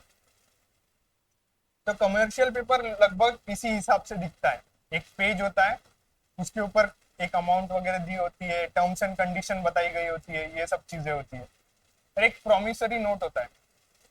मेरे को पता है यहाँ पे बहुत लोगों ने बहुत लोगों से प्रोमिस किए होंगे, तो ये भी वही उसी हिसाब का प्रॉमिस है कि भाई मैं तेरे को तेरे पैसे लौटा दूंगा, पर उसको भी पता है कि एट द एंड अनसिक्योर्ड है। आपको पता है कि आपके लाइफ में भी वो जो प्रॉमिस दिया गया है वो भी बहुत ज्यादा अनसिक्योर्ड है। तो ये भी वही है ये अनसिक्योर्ड मनी मार्केट का टूल है। इसका ऐसा है कि भाई मैं प्रॉमिस दे रहा हूँ, पर अगर सिचुएशन बदली, घर वालों ने फोर्स कर दिया, तो मेरे को जाना पड़ेगा, चीजें अलग करनी पड़ेगी। तो वैसे ही है। और अब ये देखो कि ये मनी मार्केट का टूल है, इसमें लिक्विडिटी ज्यादा लगेगी या रिस्क बहुत ज्यादा होगा। तो ये 1990 के बाद में आया है। 1990 के बाद में क्यों आया होगा ये? उसके एक साल बाद एक अच्छी चीज हुई थी, एलपीजी रिफॉर्म्स आए थे ना। तो एट दी एंड फिर थोड़ा प्राइवेटाइजेशन पे ध्यान दिया गया होगा, नए नए टूल्स लाए गए होंगे। जैसे आपने स्पाइडरमैन मूवी देखा होगा, उसके अंदर उसको पता चलता कि भाई मेरे सूट के अंदर बहुत सारे पावर्स है, पर वो सेटअप लगा था कि वो खुद से करता ना मैनेज उसके अंदर कि भाई ये मेरे सूट के अंदर ये पावर्स है, पर ये रेस्ट्रिक्ट करी गई है कहा ना कहा। तो वैसे ही था, हमारे कंट्री के अंदर सब चीजें रेस्ट्रिक्शंस लगाई गई थी, प्राइवेटाइजेशन पे जोर नहीं था। पर 1991 के बाद में फिर जो भी चीजें उनको मुहैया करा दी जा सकती थी, तो वैसी चीजें लाई गई कि भाई प्राइवेट प्लेयर्स को कमर्शियल पेपर से फायदा हो सकता है, लोगों की इन्वेस्टमेंट ज्यादा आ सकती है। तो फिर ये लाया गया उस टाइम पे। तो ये कॉर्पोरेट है, हाईली रेटेड कॉर्पोरेट बोरोवर्स जो है वो इसमें इन्वेस्टमेंट करते हैं वगैरह। और इसमें कौन कौन डील कर सकता है? प्राइमरी डीलर्स होते हैं, ऑल इंडिया फाइनेंशियल इंस्टीट्यूशन। कल आपको मैंने मतलब इसका जो पहला लेक्चर था, मैंने आपको ऑल इंडिया फाइनेंशियल इंस्टीट्यूशंस पढ़ाया होगा। पता है कि क्या है ऑल इंडिया फाइनेंशियल इंस्टीट्यूशंस में कौन से लोग आते हैं? नाबार्ड आता है, बराबर है। हाँ, तो फिर एक बंदे, हाँ, एग्जिम बैंक आता है, बहुत सही। ऑल इंडिया फाइनेंशियल इंस्टीट्यूशंस में और कौन से आते हैं आपके हिसाब से? दो हो गए, एक एक लोगों ने बताया और था। हाँ, बहुत सही है। तो देखिए, दो लोगों को पता है, बाकी आप थोड़ा देखिएगा। तो ऑल इंडिया फाइनेंशियल इंस्टीट्यूशंस भी इसमें इन्वेस्ट करती है। इसलिए मैंने फाइनेंशियल ऑर्गेनाइजेशंस पहले लिया था, क्योंकि एक फाइनेंशियल ऑर्गेनाइजेशन में जो लोग हैं ना, वही फाइनेंशियल मार्केट में चीजें चलाते हैं। ओके, हु कैन इश्यू, वो हमने देख लिया कि कौन इन्वेस्ट कर सकता है। ओके, अब कौन लोग हैं जो कमर्शियल पेपर इश्यू कर सकते हैं? थोड़ा सोचिए, वहां पे दिया है, पर मैं रीजन पूछूंगा तो थोड़ा सोच के बताइए कि who can issue commercial paper आपके हिसाब से।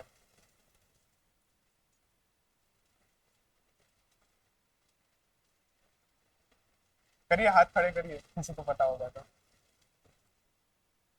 हाँ, देखिए, कंपनीज जो है वो commercial paper at the and उनके कमर्शियल इंटरेस्ट है।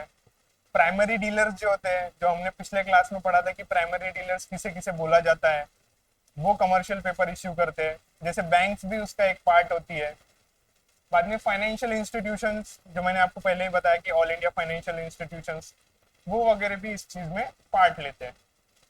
अब उसके कुछ ना कुछ कंसर्न होंगे। अब तुम बताओ, तुम्हारी हैसियत ही नहीं है, तो फिर कमर्शियल पेपर आप नहीं ला पाओगे ना मार्केट में। तो आपकी हैसियत इस टर्म्स में कैसे डिफाइन होती है कि आपका जो टेंजिबल, टेंजिबल मतलब पता है क्या होता है? बताओ बताओ, टेंजिबल मतलब क्या होता है? हाँ, हाँ, तो आपका जो टेंजिबल फिजिकल एसेट जो है ना, वो एक कंपनी का 4 करोड़ के नीचे नहीं होना चाहिए। नहीं तो फिर आपकी हैसियत नहीं है कि आप कमर्शियल पेपर मार्केट में ला सको। अब सोचियो यार, कमर्शियल पेपर है वो, शॉर्ट टर्म के लिए आया है मार्केट में। और अगर किसी को भी ये दे दिया कि भाई तू, कोई भी आदमी है जिसकी कमाई 1 लाख रुपए की है, और उसको बोल दिया कि भाई तू मार्केट में जाके कमर्शियल पेपर लेके जा करके, तो वो पॉसिबल नहीं है। अभी आपने अपने जो ग्रुप्स वगैरह है वहां पे देखा होगा कि सर ने एक मैसेज डाला है कि एपी की फाइल्स, जो भी एपी के फाइल्स है, जो एक फ्रॉडुलेंट फाइल्स है, वो ऐप पे जाके क्लिक मत करिए, है ना। तो उसको इसके साथ रिलेट करिए। वो इसलिए बोला है क्योंकि वो फ्रॉड है। और वैसे ही अगर किसी जिसका टेंजिबल एसेट सिर्फ 1 करोड़ का है, उसको भी यही चॉइस दे दिया कि भाई तू तेरे कमर्शियल पेपर मार्केट में लेके जा और बेच, तो ये अगर भाग गया कहीं, इस, इसका सिर्फ 1 करोड़ का नुकसान है। इसने मनी मार्केट से 10 करोड़ कमा लिए और ये भाग गया, कौन पकड़ेगा इसको? तो एक टेंजिबल असेट, एक अच्छा बेयर मिनिमम तो भी होना चाहिए जो 4 करोड़ का है। अब the company has been sanctioned working capital limit by banks. उसकी वर्किंग कैपिटल जो लिमिट है वो बैंक्स ने बताई गई है कि भाई इतना इतना होना चाहिए करके, कम से कम इतना। और जो बोरोवल अकाउंट है उसका, जिससे वो बोरो करेगा, उसे बैंक ने डिक्लेयर करा होना चाहिए कि वो स्टैंडर्ड एसेट है बाय द फाइनेंशियल इंस्टीट्यूशन। जैसे मैंने बताया, कमर्शियल पेपर एक प्रोमिसरी नोट होता है, अनसिक्योर्ड वाला। अब आप मनी मार्केट में आ रहे हो, तो ऐसा तो नहीं है कि कमर्शियल पेपर आप 10 रुपए के छाप दोगे, है ना कुछ वैल्यू लगेगी उसकी अच्छी खासी। तो उसकी वैल्यू 5 लाख है। मतलब एक जो कमर्शियल पेपर होता है उसकी वैल्यू 5 लाख होती है कम से कम, और मल्टीपल्स ऑफ देयर ऑफ में वो बेचा जाता है, एक ट्रेड किया जाता है, ठीक है। और वो एक डिस्काउंट पे भी, मतलब एक डिस्काउंट पे, मतलब समझो एक फेस वैल्यू होंगी कुछ ना कुछ उसकी। सपोज उसकी वैल्यू 5 लाख दी गई है, एक जो कमर्शियल पेपर आप देख रहे हो उसकी वैल्यू आपको दी गई है कि 5 लाख का है करके, पर वो एक डिस्काउंट पे बेचा जाना चाहिए। मतलब अगर 5 लाख उसके ऊपर दिए गए तो मे बी वो 4.5, मतलब थोड़ा कम में बेचा जाएगा, 4,80,000, 4,90,000। क्योंकि फिर जब वो पेपर लाया जाएगा उसकी जो वैल्यू दी गई है वो इसलिए दी गई है कि जब वो वापस पेपर देगा तब उसको उतने पैसे मिलेंगे, ना कि वो उतने में बेचा जाएगा। जैसे आप प्रोडक्ट्स पे एमआरपी देखते होंगे तो उतने में वो बेचे जाते हैं, ठीक है। पर उसका अर्थ ऐसा नहीं है कि वो पेपर जो है, ये जो डिस्काउंट पे बेचे जा रहे हैं ये अलग है, ये उस पर दिया रहता है कि एमआरपी के इतने कम में 10% डिस्काउंट पे बिकेगा करते, ऐसी सब चीजें। इसकी जो मेच्योरिटी पीरियड है ना, वो है 7 दिन से 1 ईयर तक। अब मैंने आपको जो स्टार्टिंग में पढ़ाया था, कौन सा था वो, नोटिस, कॉल या फिर टर्म, ये किस में आ रहा है? कमर्शियल पेपर टर्म में आ रहा है, क्योंकि ये 1 साल की लिमिट है। बस इतना ब्रॉडली याद रखो, क्योंकि पेपर में इसका डेप्थ नहीं आएगा। आएगा तो इतना आएगा कि कमर्शियल पेपर एक टर्म वाला है या कॉल है या फिर नोटिस है, बस इतना ध्यान में रखिएगा। अब सर्टिफिकेट ऑफ डिपॉजिट, ये भी एक टूल है मनी मार्केट का। सर्टिफिकेट है, आपको स्कूल्स में मिला होगा, 2 रुपए का पेपर, है ना, तो वो सर्टिफिकेट होता है। मार्केट में बहुत सस्ते में मिलता है वो। मेरे को ऐसा पहले लगता था कि वो सिर्फ एक प्राइड वाला रहता है, चीजें ऐसा है। सर्टिफिकेट ऑफ डिपॉजिट, एक आपको डिपॉजिट का सर्टिफिकेट मिलेगा, और वो भी आप मनी मार्केट में ट्रेड कर सकते हो, ठीक है। वो डीमेटेरियलाइज फॉर्म में होगा, मतलब वो ऐसे उसका कागज वगैरह नहीं बनेगा कि भाई ऐसा पूरा जैसे सर्टिफिकेट। इसके पहले आपने कमर्शियल पेपर देखे तो उसका प्रॉपर एक पन्ना बना था, इसका ऐसा कुछ नहीं होता, एक डीमटेरियलाइज फॉर्म में होता है। और ये भी एक प्रोमिसरी नोट होता है,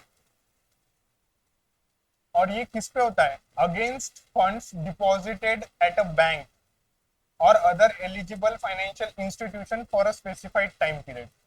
मतलब जो बैंक में पैसे वगैरह आप देते हो, अगर वो टर्म के बेसिस पे हो गए कि भाई एक लंबे समय तक के लिए आप लेके गए हो, तो वो आप बेच सकते हो। आपको पता है, आप अपनी LIC वगैरह जो होते हैं वो गहान रखते हो, गहान रख सकते हो। तो ये भी उसी प्रकार का है, पर ये बहुत बड़ा है, क्योंकि ये सर्टिफिकेट ऑफ डिपॉजिट है और ये मार्केट में बेचा जा सकता है, ऐसा है। अब who can issue certificate of deposit, ये भी सभी लोग कर सकेंगे, scheduled commercial bank, select all India financial institution. पर ये दोनों लोग छोड़ के, क्योंकि रीजनल रूरल बैंक और लोकल एरिया बैंक, ये मैंने आपको बताया कि ये क्यों नहीं है दोनों इस चीज में पार्टिसिपेट। और ये शॉर्ट टर्म रिसोर्स है, आपको ही पता है। अब इसमें इंपॉर्टेंट की पॉइंट्स जो ध्यान में रखने के हैं, जैसे वो पहला वाला जो था, वो कितना डिनोमिनेशन में बेचा जा रहा था? 5 लाख के। इसका डिनोमिनेशन सिर्फ 1 लाख का है, कि भाई 1 लाख के इसमें ये अगर आपके सर्टिफिकेट ऑफ डिपॉजिट है तो आप बेच सकते हो करके, ट्रेड कर सकते हो। अब ये भी 5 लाख में बेचा जाता था, मे भी लोग कंफ्यूज हो जाए कि भाई ये भी कमर्शियल पेपर है क्या सर्टिफिकेट ऑफ डिपॉजिट, ये ऐसा मैं ब्रॉड कंफर्टली बता रहा हूँ, पर इसकी लिमिट ये 1 लाख के इसमें बेचा जाता था, ऐसा है। अब इसका जो मेच्योरिटी पीरियड है of commercial certificate of deposits का, वो 7 से 1 ईयर तक है। ये भी सेम है जैसे मैंने बताया। अब ये फाइनेंशियल इंस्टीट्यूशंस जो है can issue certificate of deposit, जो भी फाइनेंशियल इंस्टीट्यूशन है मैंने आपको बताया पहले, वो इस चीज को इशू कर सकते हैं 1 साल से, मतलब नॉट लेस देन 1 ईयर और नॉट एक्सीडिंग 3 साल तक। ये 3 साल के अंदर अंदर में बेचा जाता है, ऐसा इसका सर्टिफिकेट ऑफ डिपॉजिट का क्लासिफिकेशन है। डिस्काउंट ऑन फेस वैल्यू मैंने आपको पहले जैसे बताया वैसे। नॉन कन्वर्टेबल डिवेंचर्स, ओके, ये कन्वर्ट नहीं होने वाले हैं, ओके, ये ऐसा ब्रॉडली याद रखो। ये एक डेप्ट इंस्ट्रूमेंट है issued by a corporate including non-banking financial companies, original और initial maturity up to 1 year तक ही है, by and issued by way of private placement। ये भी एक टूल है, बस इतना याद रखो कि ये नॉन कन्वर्टेबल डिवेंचर्स है जो मार्केट में लाया जाता है, और ये भी एक टूल है जिसको corporates including non banking financial companies अपने बीच में ट्रेड करती है। ये इस क्लास तुम्हारे को इसका अगर आएगा तो ऐसा आ सकता है कि मनी मार्केट के जो टूल्स है वो कौन से हैं, जैसे कमर्शियल पेपर है, सर्टिफिकेट ऑफ डिपॉजिट है, उसके बाद में फिर ये नॉन कन्वर्टेबल डिबेंचर्स है, बस ऐसा आएगा। तो वो चीजें याद रखो, और एक ब्रॉड क्लासिफिकेशन आपको 1 कीवर्ड मिल गया तो बात खत्म हो जाएगी। मैं आपको बताऊं, मैं ये जो चीजें होती है ना, अब यहाँ पे कॉर्पोरेट मीन्स कंपनी वगैरह, ये पहले की क्लास में लिया है।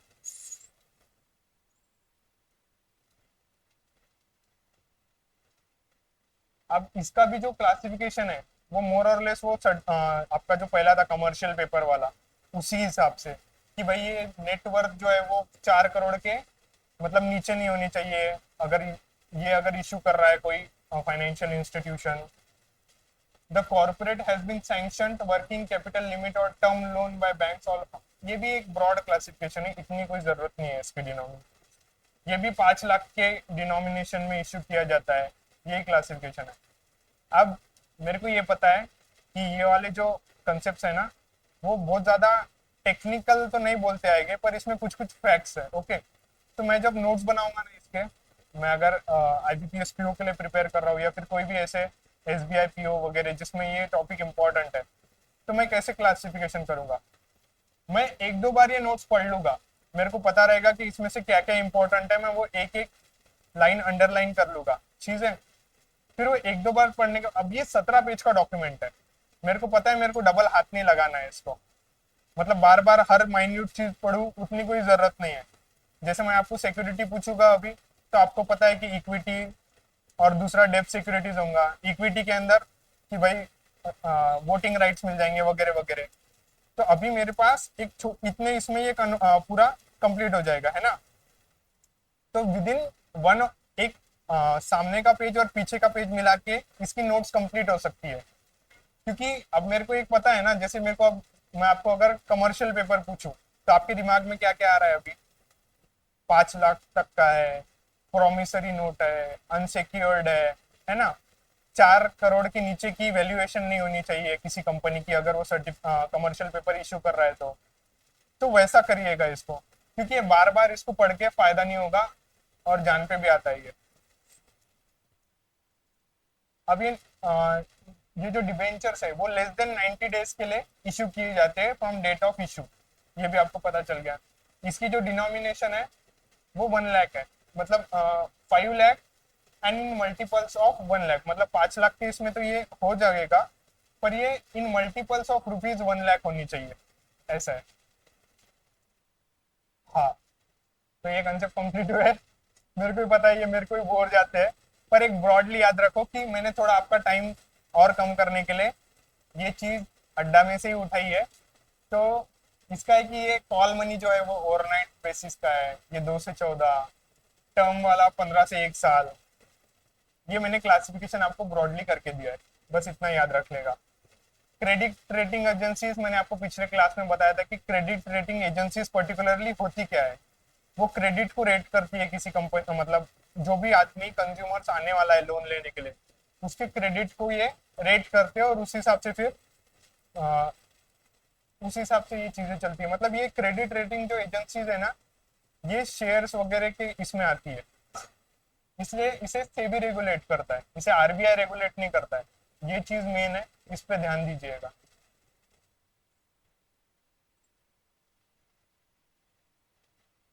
अब हम गवर्नमेंट सिक्योरिटीज के बारे में पढ़ेंगे कि भाई गवर्नमेंट सिक्योरिटी क्या होता है।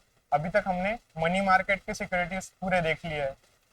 आपको पता है गवर्नमेंट कभी भी कैपिटल सिक्योरिटीज इश्यू नहीं करता है। क्यों बोल रहा हूँ, मतलब इक्विटी सिक्योरिटीज इश्यू नहीं करता है, क्योंकि ये चारों जो टूल्स है ना, ट्रेजरी बिल्स हो गया, कैश मैनेजमेंट बिल हो गया, या फिर dated security, state development loans, ये सबके सब डेब्ट सिक्योरिटीज का पार्ट है।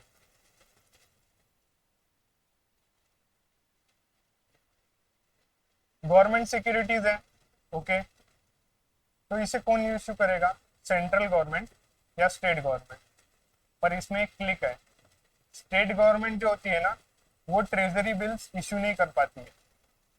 आपको अभी समझेगा कि वो क्यों नहीं कर पाती है।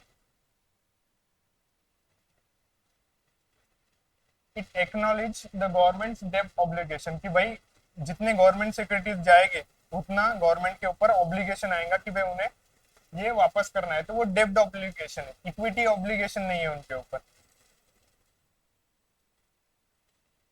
ये एक शॉर्ट टर्म भी हो सकती है और एक डेटेड सिक्योरिटीज है, मतलब वो एक लंबे स्पैन के लिए भी इश्यू हो सकती है। इतना ऐसा याद रखिएगा। अब ये गिल्ट मतलब क्या होता है, रिस्क, मतलब सिर्फ गवर्नमेंट सिक्योरिटीज को ही रिस्क फ्री गिल्ट एज मतलब इंस्ट्रूमेंट्स बोला जाता है। तो इसका मतलब क्या होगा, थोड़ा सोच के देखिए।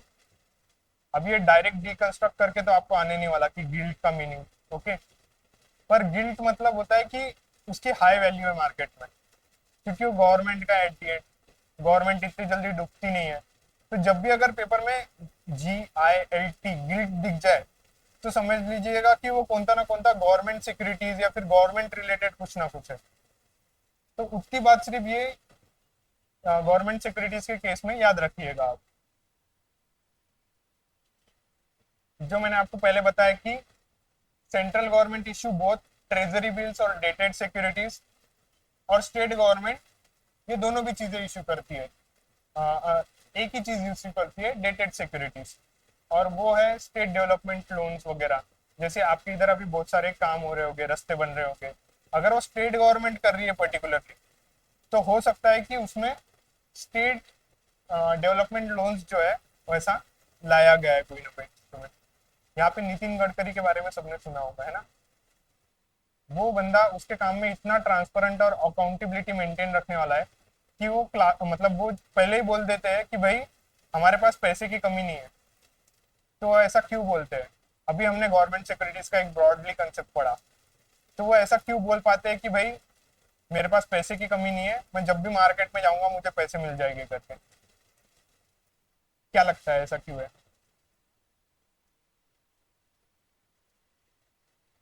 आपको पता होगा ना कि जापान बहुत ज्यादा डेवलप्ड है, चाइना बहुत ज्यादा डेवलप्ड है, ये चीजें है।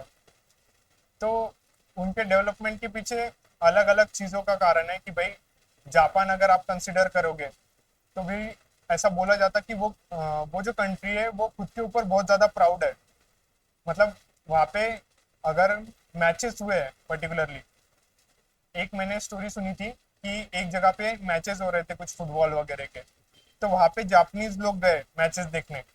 तो जब लोग सब चले गए ना, तो जापानीज लोग रुके थे वहाँ पे, उन्होंने पूरा स्टेडियम साफ किया, जो भी कचरा था वो जमा किया और फिर वो डस्टबिन में डाला। तो वो उनके कंसर्न में है कि वो प्राउड लोग है करके उनके नेशनलिज्म के लिए। चाइना के केस में ऐसा है, चाइना बहुत ज्यादा मतलबी आदमी है, वो एक्सपोर्ट रिलेटेड बहुत ज्यादा फोकस रखता है, उसको दूसरों का कंसर्न नहीं है।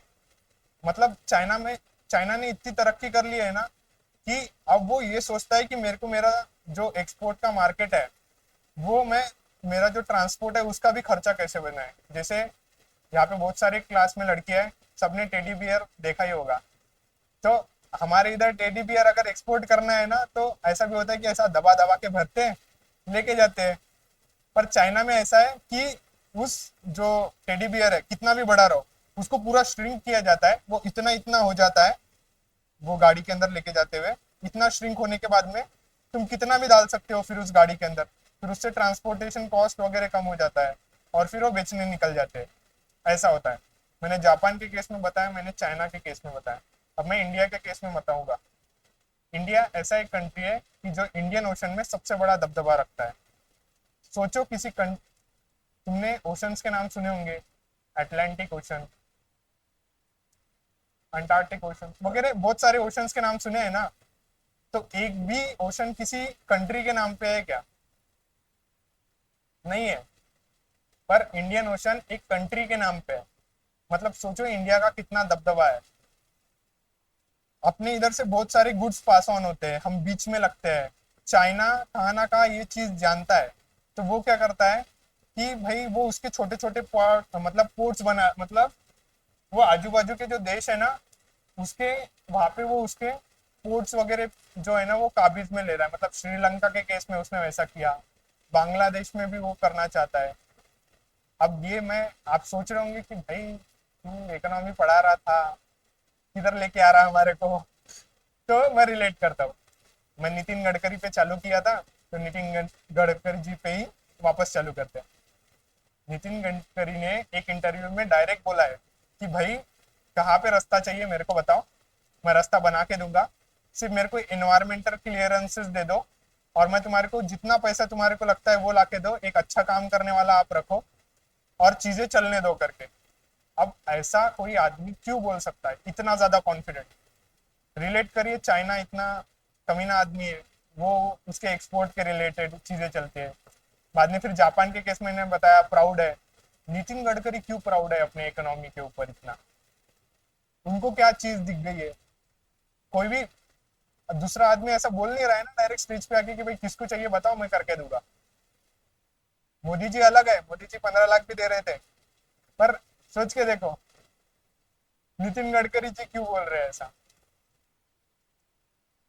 उनको विश्वास है उनके गवर्नमेंट सिक्योरिटीज के ऊपर। उनको मालूम है कि जब मैं मार्केट में आऊंगा, मैं जब गवर्नमेंट सिक्योरिटीज बेचूंगा तो मेरे को पैसे मिल जाएंगे, क्योंकि उसकी वो गवर्नमेंट सिक्योरिटीज उतनी इज्जत रखती है। तो उतनी ही इज्जत से आप भी समझो कि गवर्नमेंट सिक्योरिटीज क्या होता है। बीच में उबासी लेना चालू कर देते हैं, इसलिए फिर मेरे को इतनी बड़ी स्टोरी क्रिएट करना पड़ी कि भाई नितिन गडकरी क्या बोलते हैं, ये वो सब चीजें। हाँ, तो ट्रेजरी बिल्स है जो कि एक गवर्नमेंट सिक्योरिटीज है। बाद में फिर डेट सिक्योरिटीज है, स्टेट डेवलपमेंट लोन्स है, ये सब चीजें है। पर ट्रेजरी बिल्स जो होते हैं ना वो एक मनी मार्केट का टूल है। आपने अभी पढ़ा कि मनी मार्केट क्या होता है, एक कम टाइम के लिए इन्वेस्टमेंट होती है वहां पे।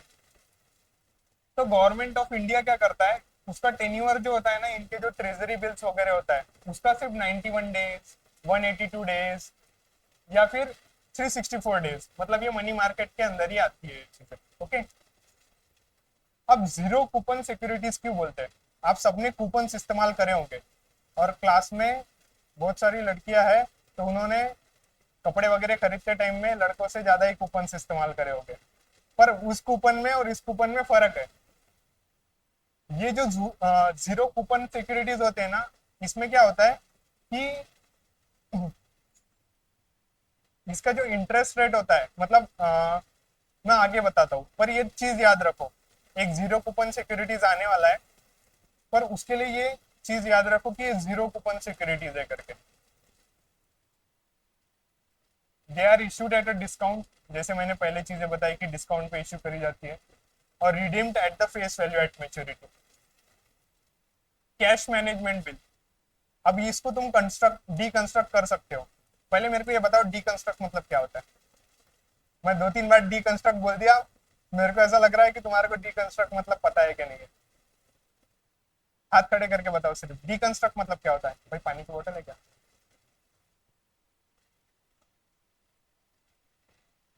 डीकंस्ट्रक्ट मतलब क्या होता है, आपको क्या लगता है डीकंस्ट्रक्ट का मीनिंग क्या होगा?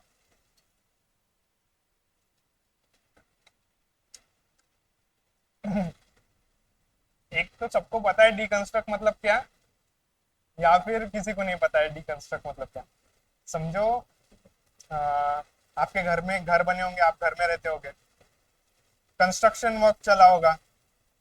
अब डीकंस्ट्रक्ट मतलब किसी चीज को समझने के लिए ऐसा किया जाता है कि जो प्रोडक्ट अपने हाथ में है उसको डीकंस्ट्रक्ट किया जाता है कि अपने हाथ में ये प्रोडक्ट कैसे आया है। जैसे घर बना है, ईंटें लाई होंगी, गिट्टी लाई होगी, रेती लाई गई होगी, तो फिर अपने को, जैसे अपन सीधी दीवार देखेंगे तो अपने को पता नहीं है ना कि ये दीवार किससे बनी है। जब उसको डीकंस्ट्रक्ट करेंगे हमारे को पता चल जाएगा कि इस पे प्लास्टर ऑफ पेरिस लगाया गया है, व्हाइट पुट्टी लगाई गई है। तो जैसे मैं जब डीकंस्ट्रक्ट बोलता हूँ ना, तो इस ये टर्म है, ये एक प्रोडक्ट है, तो इसको डीकंस्ट्रक्ट करके देखा करो कि ये बना कैसे है। कैश है, मैनेजमेंट है, और बिल्स है, ये तीन टर्म है। अब तुमने डीकंस्ट्रक्ट कर दिया, तो अब मैं तुम्हारे को बताता हूँ कि ये क्या है। जब गवर्नमेंट के पास टेम्पररी मिसमैच हो जाता कि भाई बजटरी, उन्होंने एक चीज तय की है, मतलब सबके केस में ऐसा होता है, मैं सिर्फ रिलेट करने के लिए ऐसा बोलता हूँ कि निर्मला सीतारमन जी ने एक बजट बनाया, ओके, उनको पता चल गया कि भाई टेम्पररी मिसमैचेस आ रहे हैं कुछ ना कुछ, एक्यूरेट बिल नहीं बनता। आप जब आप लिस्ट बनाओ, आप डिमार्ट जाओ, और आपने सोचा था कि मेरा 4,000 का बिल बनेगा, फिर आपको पता चलता है कि मेरा 7-8 हज़ार का बिल बन गया है, तो वो टेम्पररी मिसमैचेस नहीं है, फिर आपको कंज्यूमरिज्म ने पूरा निचोड़ दिया है, ये कारण है। या फिर आपने किसी छोटे बच्चे को साथ में लेके गए थे और वो एकदम लेट लेट के रोना चालू कर दिया कि मेरे को होना, तो उसको दिलाना पड़ता, तो फिर वो चीज अलग हो गई है। ठीक है, तो कैश मैनेजमेंट बिल क्या होता है कि भाई टेम्पररी मिसमैचेस आ गए, गवर्नमेंट जो काम कर रही थी उसके अंदर, तो फिर वो क्या करती है, मार्केट में कैश मैनेजमेंट बिल्स लाती है शॉर्ट टर्म के लिए। और ये एक generic character of treasury bills होता है। ट्रेजरी बिल्स ये क्योंकि टेम्पररी मिसमैचेस मैंने आपको पहले ही बताया, तो ये सिर्फ 91 डेज वगैरह के लिए इश्यू होते हैं। अब डेटेड सिक्योरिटीज डीकंस्ट्रक्ट करो ये वर्ड को। डेटेड है ना, डेट का नाम सुना होगा सबने, बहुत माइन्यूट लेवल पे लेके जाते हैं। जब मैं चीज बोलता हूँ, मैं बोल रहा हूँ, मेरे को क्या बोलते हैं, अडल्ट वर्ड से फर्क नहीं पड़ता, मेरा ऐसा है कि भाई उस चीज से मीनिंग क्लियर हो जाए। तो डेटेड सिक्योरिटीज है, मतलब इसमें क्या होगा, कोई ना कोई डेट दी होंगी, डेट दी होंगी तो फिर वो लंबे समय की डेट दी गई है, जैसे अक्सर होते आया। तो ये डेटेड सिक्योरिटीज जो है गवर्नमेंट सिक्योरिटीज, इसमें लंबे समय तक का मतलब विच कैरी अ फिक्स्ड और फ्लोटिंग कूपन और इंटरेस्ट रेट। मैंने आपको जीरो कूपन वगैरह बताया था, तो कूपन जो है ना वो इंटरेस्ट रेट से रिलेटेड है। थोड़ा और रिलेट करो, प्रॉपर एक जीरो कूपन बॉन्ड आएगा, मैं आपको तब बताऊंगा कि जीरो कूपन मतलब क्या होता है। ये हाफ ईयरली बेसिस पे मतलब इश्यू होती है। बाद में the tenure of dated securities from 5 years to 40 years, जैसे मैंने आपको बताया एक डेट दी गई है, मतलब एक लंबे समय की डेट दी गई हो। और ये जो है ना कि भाई हाफ ईयरली बेसिस पे, तो ये इंटरेस्ट रेट है जो हाफ ईयरली बेसिस पे दिया जाता है, 6 महीने के ऊपर आपको इंटरेस्ट मिलता है इस पे, ऐसा है। अब ये एक ब्रॉड नोट है कि भाई जो पब्लिक डेब्ट ऑफिस है रिजर्व बैंक ऑफ इंडिया का, of the reserve bank of India, वो as a depository of government securities and deals with the issue, वो उस चीज से डील करता है, बस इतना याद रखिए, इतना कुछ अंदर जाने की जरूरत नहीं होती है।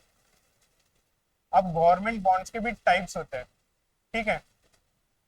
एक फिक्स्ड रेट बॉन्ड्स होता है, फिक्स रेट है मतलब उसका फिक्स रेट है। आप दुकानों में जाते हो, वहां पे दिया रहता कि भाई फिक्स रेट है प्रोडक्ट का, बाद में फिर अपनी मम्मियाँ कुछ ना कुछ बोल के कम करा लेती हम रोज आ रहे करके, तो फिर वो अलग चीज हो गई। पर इसमें फिक्स्ड रेट ही रहता है, इसका कुछ ऐसा मोल भाव नहीं होता। These are the bonds on which coupon rate मतलब interest rate is fixed for the entire life of the bond. एक ब्रॉड क्लासिफिकेशन है, ये सिर्फ बता रहे कि बॉन्ड मार्केट मतलब एक गवर्नमेंट सिक्योरिटी जब मार्केट में आती तो उसके जो इंटरेस्ट रेट है या फिर उसके साथ में जो टेक्निकल स्टफ है प्रिंसिपल अमाउंट कब मिलता, इंटरेस्ट कितना मिलता, कितना वगैरह, वो वाली सब चीजें। फ्लोटिंग रेट बॉन्ड्स, मेरे को एक बात बताओ कि आपको पता है कि अभी इकोनॉमी में इन्फ्लेशन है, थोड़ा बहुत तो है ही है, इकोनॉमी में इन्फ्लेशन है, ठीक है। तो आप बैंक में पैसे नहीं रखोगे, क्यों नहीं रखोगे? क्योंकि आपको पता है कि सपोज करिए इन्फ्लेशन का रेट अभी चल रहा 6%, और जो आपको इंटरेस्ट मिलने वाला है बैंक की तरफ से वो अगर सिर्फ 4% है, मतलब जो आपकी 100 रुपए की वैल्यू है वो 106 रुपए होने वाली है कुछ दिन में, और जो आपका इंटरेस्ट आपको मिलेगा बैंक में पैसे रखने के बाद वो 104 रुपए, तो आप बैंक में इन्वेस्ट नहीं करोगे। तो फिर इसलिए लोग क्या करते हैं, फ्लोटिंग रेट रखते हैं इंटरेस्ट का, क्योंकि उससे ज्यादा फायदा होगा। जैसे इन्फ्लेशन बढ़ेगा, इंटरेस्ट रेट भी बढ़ जाएगा उस हिसाब से गवर्नमेंट बॉन्ड्स का। तो floating rate bonds R securities which do not have a fixed coupon rate, fixed interest rate नहीं रहता उसका, फ्लोटिंग रहता है। जैसे इकोनॉमी की कंडीशन आएंगी उस हिसाब से वो फ्लोट करेगा इंटरेस्ट रेट उनका, उससे फायदा होता है बहुत लोगों को। ये 1995 में आया था। फ्लोटिंग है मतलब थोड़ा सा प्राइवेट के लिए झुका हुआ है ये चीज, मतलब 1991 में एलपीजी रिफॉर्म्स आया, उसके बाद में इस चीज को सोचा गया है, ऐसा याद रखिएगा। वैसे ऐसे डायरेक्ट क्वेश्चंस नहीं आएंगे कौन से साल में आया, पर ऐसा है कि किसी भी चीज के बारे में थोड़ी सी चीज पता होना तो फिर उसकी बाकी चीजें थोड़ा याद रखने में मुश्किल नहीं होती, ऐसा है। जैसे आपको पता है एक आधा बंदा खराब आदमी है, तो फिर आप उसके बारे में जो भी सोचोगे आपको लगेगा ये खराबी है, फिर ये खराबी करने वाला है। मतलब मेरा छोटा भाई है, हमारे घर में अगर कुछ हो जाता है, कुछ टूट फूट जाता है, तो पहला शब्द उस पर जाता है कि इस बंदे ने कुछ ना कुछ करा होगा। तो वैसे ही है कि 1995 याद रहा मतलब आपको एलपीजी याद रखेगा, एलपीजी याद रहेगा तो प्राइवेटाइजेशन याद रहेगा उस हिसाब से। अब जीरो कूपन बॉन्ड्स जो होते हैं ना, वो बॉन्ड्स दैट डू नॉट पे interest during the life of the bond, मतलब आपको उसका इंटरेस्ट ही नहीं मिलता डायरेक्ट, मतलब जो वो पूरा महीने होते हैं, सपोज करिए आपने एक आंधा बॉन्ड लिया, ओके, तो वो आपको इंटरेस्ट नहीं देगा during the life of the bond, मतलब उसका जो 1 साल का पीरियड है, तो 1 साल तक आपको उसको कुछ इंटरेस्ट नहीं मिलने वाला उसके ऊपर। Instead investors by zero coupon bonds at a deep discount from their face value, मतलब जो गवर्नमेंट सिक्योरिटीज होती है ना, वो फेस वैल्यू के डिस्काउंट पे बेचती है, मैंने आपको बताया है। पर जीरो कूपन बॉन्ड्स है, उसके केस में क्या होता है कि एक अच्छा खासा डिस्काउंट मिलता है आपको बॉन्ड खरीदते समय, जिसकी वजह से जो आपको एक इंटरेस्ट मिलना चाहिए साल भर का, जो वो बॉन्ड आपके पास है वो नहीं मिलेगा, पर आपको जो डिस्काउंट में उतने पैसे मिल, मतलब एक मोर और लेस वो वाला अमाउंट वाला चक्कर है। अब कैपिटल इंडेक्स बॉन्ड क्या होता है कि भाई these are the bonds the principal of which is link to the accepted index of inflation. एक इंडेक्स होता है, आपने, मेरे को पता है बुक्स पढ़ी होगी, कोई भी 7वीं 8वीं 9वीं 10वीं में तो पढ़ाई कर ही लेता है आदमी। तो वहाँ पे इंडेक्स होता है बुक के अंदर, है ना। लड़कियां थोड़ा ज्यादा पढ़ते हैं, क्योंकि ये तो मेरे को पता है मैंने क्या किया है, इन्होंने क्या किया है। तो इंडेक्स देखा होगा कम से कम आपने, तो इंडेक्स के ऊपर है ना एक बताया रहता कि इसका अमाउंट इतना है, इसका अमाउंट इतना है, ऐसा है सपोज करिए। तो ये कैपिटल इंडेक्स बॉन्ड क्या करता है, एक तुलना करता है, अच्छा खासा एक लिस्ट होता है, उसके ऊपर बॉन्ड्स होते हैं, उनका सबका तुलना करता है, और उस तुलने के हिसाब से, मतलब एक कंपैरिजन के हिसाब से एक बॉन्ड का रेट डिसाइड होता है कि इतना मतलब मिलना चाहिए करके इंटरेस्ट रेट, ऐसा है। ये सिर्फ इतना है कि जिस चीज से फायदा होगा उसमें लोग इन्वेस्ट करते हैं सबसे ज्यादा। जैसे मेरे घर पे थोड़ा ज्यादा पैसे आ गए तो मैं रियल इस्टेट में जाऊंगा, मैं जमीन खरीदूंगा, ये सब चीजें करूंगा। मेरे पास कम पैसे है तो मैं पोस्ट ऑफिस जाऊंगा, मेरे को पता है वहां पे ऐसी स्कीम्स है कि जिससे मेरे को महीने, अगर मैंने 4-5 लाख डाले तो मुझे महीने के 2,500 मिल सकते हैं, उसके इंटरेस्ट मिलता है, ऐसा MIS वगैरह स्कीम्स है, शायद सुना होगा आपने। मिलते हैं बड़ा 2,500 मिल रहे हैं अभी मेरे को, 4-5 लाख डाले थे उसमें तो उसका 2,500 मिलता है। तो वैसे ही है कि ये कंपेयर करते हैं लोग, जो फाइनेंशियल मार्केट में इन्वेस्ट करता है ना, वो ये चीज से कंपेयर करता है कि भाई मैंने जीरो कूपन बॉन्ड में इन्वेस्ट करना चाहिए, या फिर कैपिटल इंडेक्स बॉन्ड में इन्वेस्ट करना चाहिए, या फिर इसके पहले के मैंने जो आपको जो बताया फ्लोटिंग रेट रखना चाहिए मैंने, मेरे जो मैं गवर्नमेंट बॉन्ड्स ले रहा हूँ उसका उस हिसाब से। इन्फ्लेशन का इंडेक्स, इंडेक्स मतलब क्या होता है, आपने जो बुक का स्टार्टिंग का पेज देखा है ना, वो इंडेक्स है। वो इंडेक्स में जो भी चीजें दी है उसमें कंपैरिजन होती है और एक इंटरेस्ट रेट बनता कि इतना होना चाहिए बॉन्ड का, बस। और ये जो है ना, एक स्ट्रिप्स नाम का कंसेप्ट है कि भाई separate trading of registered interest and principal amount of securities, जिसमें जो सिक्योरिटीज होते हैं is created by way of separating the cash flow associated with a regular government security each semi annual. ये टेक्निकल स्टफ है, इतना कुछ important नहीं है, सिर्फ एक ब्रॉड वे में पढ़ लेना, कुछ तो है, ये ऐसी है टाइम पास है। अब सोवरिन गोल्ड बॉन्ड मतलब क्या होता है? सोवरिन है, मैंने आपको बताया था सोवरिन का अर्थ। हाथ खड़े करो किसको पता है सोवरिन मतलब। अब सोवरिन नाम सुना होगा ना, मैंने बोला ही है क्लास में एक बार। सोवरिन मतलब क्या होता है? इंडिया सोवरिन है क्या? मैंने इसके ऊपर एक स्टोरी भी बताया था, 1-2 मिनट गए थे उसमें। सोवरिन मतलब क्या होता है?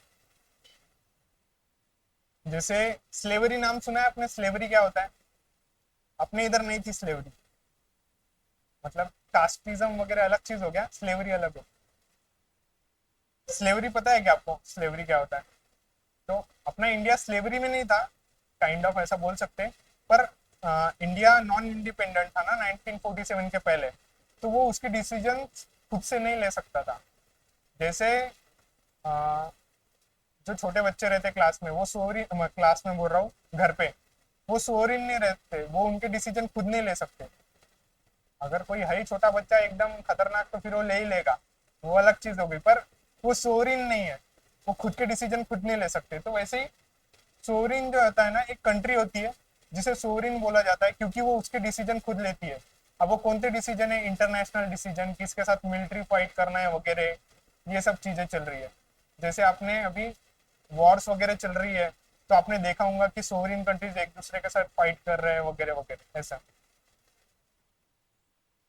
तो सोवरिन गोल्ड बॉन्ड डीकंस्ट्रक्ट करो मतलब गोल्ड रिलेटेड कुछ ना कुछ होगा, ओके। उसका जो प्राइस है of which are link to commodity price, gold से रिलेटेड होगा। मतलब 1 ग्राम, अब मेरे को पता है सामने के यहाँ पे ना बहुत ज्यादा गर्मी होती है, ये यहाँ पे पंखा ना होने की वजह से, पर थोड़ा सा बियर कर लो। कैपिटल मार्केट ही पढ़ा होगा मैं, और उसमें चीजें खत्म हो जाएगी। अभी मनी मार्केट समझ गया है आपको, मैंने गवर्नमेंट जो सिक्योरिटीज होती है वो भी ब्रॉडली समझा दिया। सोवरिन गोल्ड बॉन्ड मतलब गोल्ड रिलेटेड जो है ना, गोल्ड के फॉर्म में बॉन्ड बेचा जा रहा है, मतलब गोल्ड के बॉन्ड नहीं बेचे जा रहे हैं, उसके मतलब 1 ग्राम की कुछ ना कुछ प्राइस होगी। 1 ग्राम की कितनी प्राइस है अभी गोल्ड की? देखो भाई, मेरे से ज्यादा नॉलेज है गोल्ड के मामले में रखते हो एकदम प्रॉपर पता है। नहीं, 1 ग्राम का भाई।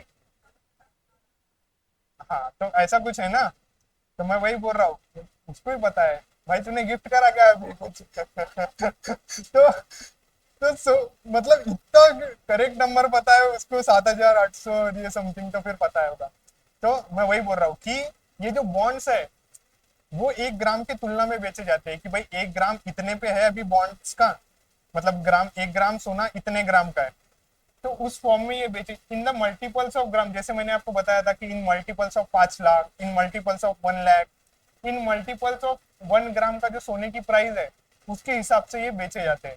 और गवर्नमेंट मतलब जो गोल्ड की जो वैल्यू चेंज होंगी उस हिसाब से ये हमें वापस मिलेगा आखिरी में, जब मैं ये बॉन्ड अपने को वापस मिलेगा उस हिसाब से। पर इसमें सिर्फ एक ही खोट है कि ये 8 साल के लिए दिया जाता है, और अपनी इंडियन सोसाइटी में ये इसलिए लाया गया था। आपको क्या लगता है ये क्यों लाया गया था? बेसिकली इकोनॉमी से रिलेटेड है, थोड़ा सोच के बताओ। ये लाने के पीछे कोई ना कोई तो मकसद होगा, है ना? सोवरिन गोल्ड बॉन्ड ला रहे, गोल्ड नहीं था क्या? गोल्ड तो था ही ना। तो सोवरिन गोल्ड बॉन्ड क्यों लाए गए होंगे मार्केट में? और आपको पता है कि जितना गवर्नमेंट के पास सोना नहीं है ना, उतना लोगों के पास उससे ज्यादा सोना है, और वो भी पता नहीं है कितना है अभी। तो एक क्लासिफिकेशन लगाया जाता है कि इतना इतना है। अपने पूर्वजों ने बहुत सारा जमीन में भी गाड़ के रखा होगा, वो किसको कब मिलेगा मेरे को भी नहीं पता। पर क्या लगता है कि सोवरिन गोल्ड बॉन्ड क्यों लाया गया होगा? मार्केट में लाया गया होगा, लाया तो है ही है, कारण होगा इसके पीछे कुछ ना कुछ। तो क्या होता है, गोल्ड अपने इधर तो, वो आपने केजीएफ देखा होगा तो उसके भ्रम में मत रहना कि अपने इधर बहुत सोना है, खोद खोद के निकाल रहे हैं। कुछ नहीं हो रहा वैसा, वो हो गई, खाली हो गई वो साइड कब की, सोना नहीं मिल रहा उधर। अभी सिर्फ अपने को सोना कैसे मिल रहा है पता है क्या? एक बात बताओ, यहाँ पे अगर मैंने खोदा, यहाँ पे मतलब अब ये डायरेक्ट सेकंड फ्लोर पे है अपन, पर अगर मैंने जमीन खोदी तो सोना मिलेगा क्या? मिलेगा सोना, पर कम से कम मैं इतना ज्यादा खोदने वाला हूँ कि उसका जो कॉस्ट है वो सोना जस्टिफाई नहीं कर पाएगा। तो अभी हमें सोना कैसे मिल रहा है पता है क्या? मतलब अगर अपने इंडिया में मिल भी रहा है, एक आध दो जगह मिलता होगा थोड़े बहुत अमाउंट में, पर जब रिवर्स बहती है ना, डायरेक्ट ऊपर से बहती आ रही है हिमालयन रिवर्स, तुमको पता है ना रिवर्स कहाँ से आती है? बताओ मेरा जरा रिवर्स कहाँ से आ रही।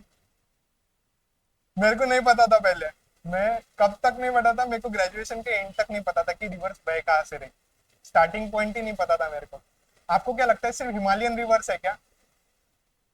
पेनिनसुलर भी रिवर्स है मैं मानता हूँ, पर रिवर्स के आने के पीछे बहुत सारे कारण है। मतलब ग्राउंड वाटर भी एक रीजन होता है कि, ग्राउंड वाटर पता है ना किसको, सबको यहाँ पे, ज्यादातर लोग गांव से हैं, उनके घर पे बोर खुदी गई होगी, जमीन के अंदर पानी आया अभी अपने इधर।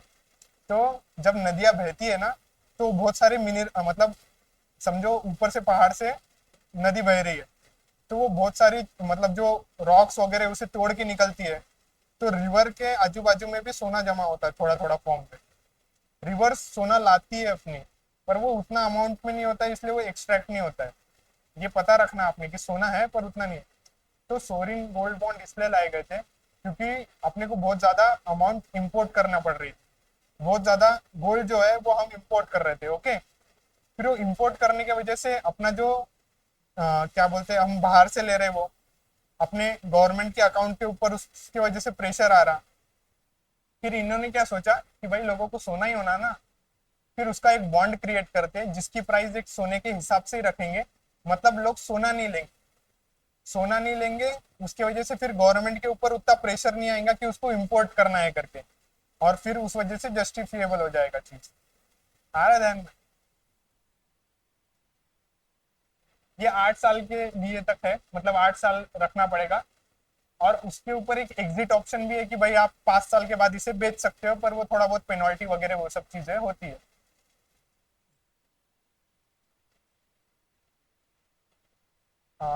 एक काम करते हैं, आज सबका हो गया है, पर एक स्टेट डेवलपमेंट लोन देख लेंगे। उसके बाद में हम ऐसा करेंगे कि जो आगे का पार्ट है, कैपिटल मार्केट वगैरह ही बचा है, वो वाला पार्ट, और आरबीआई वगैरह रिलेटेड थोड़ा पार्ट बचा है एक लास्ट वाले लेक्चर्स का, कि मॉनेटरी कमेटी क्या होती है, वो अगले लेक्चर में देख लेंगे। ठीक है, तो अब ये इतना सा पार्ट है, ध्यान दीजिए अभी कि स्टेट डेवलपमेंट लोन है। डिकंस्ट्रक्ट करिए कि स्टेट डेवलपमेंट लोन क्या होता है, हाथ खड़े करके एकदम बीच में चालू कर दो तो।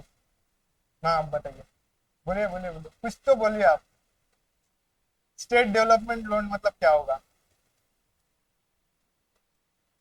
अरे पता है आपको, मैं बता रहा हूँ, आपको पता है। स्टेट रिलेटेड है, डेवलपमेंट के लिए है, और लोन है, सीधी बात है।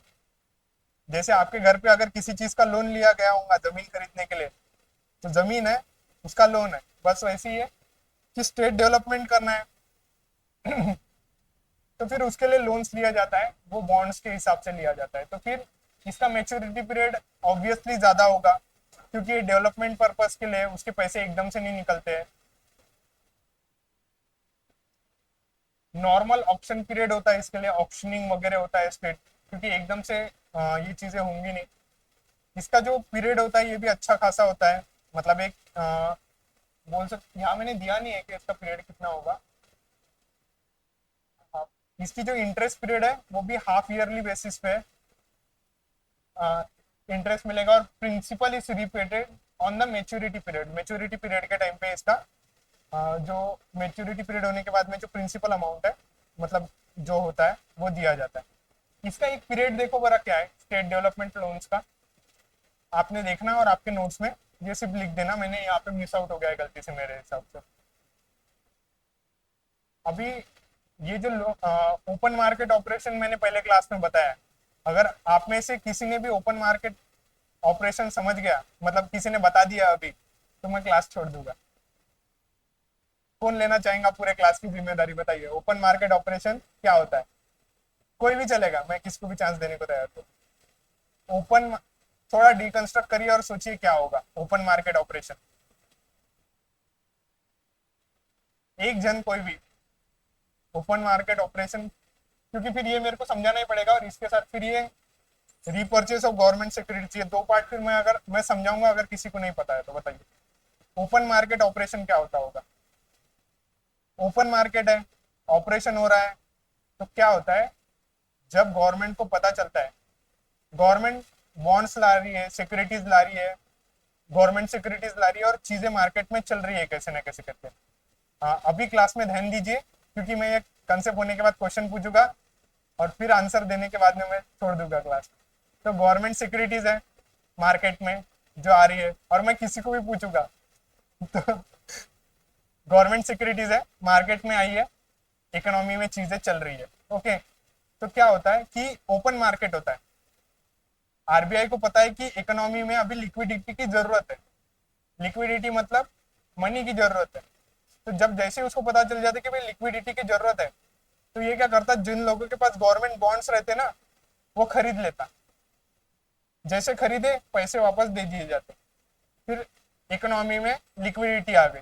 ओके, और फिर एक पॉइंट पे अगर आरबीआई को ऐसा दिख रहा, या गवर्नमेंट को ऐसा दिख रहा कि भाई अपने को मार्केट में की जो लिक्विडिटी है या फिर मनी है वो कम करना है, तो वो क्या करेंगे, गवर्नमेंट सिक्योरिटीज लाता और बेचता, उसकी वजह से लोगों के पास बॉन्ड्स चले जाते और मनी आरबीआई के पास आ जाता। तो देखिए, ब्रॉड क्लासिफिकेशन ऐसा है कि मार्केट के अंदर गवर्नमेंट सिक्योरिटीज इसलिए भी लाई जाती है क्योंकि मार्केट का पैसा सख्त करना है, पूरे पैसे निकाल, मतलब ज्यादातर पैसे निकाल लेने हैं, जिसकी वजह से इन्फ्लेशन हो रहा है, महंगाई बढ़ चुकी है। या फिर जब गवर्नमेंट सिक्योरिटीज इसलिए भी लाई जाती है क्योंकि इकोनॉमी में पैसा डालना है भाई, इस वजह से भी गवर्नमेंट सिक्योरिटीज लोगों से खरीद ली जाती है। अब सच्चे सच्चे बताइए, समझा क्या? नहीं समझाऊंगा तो बताइए,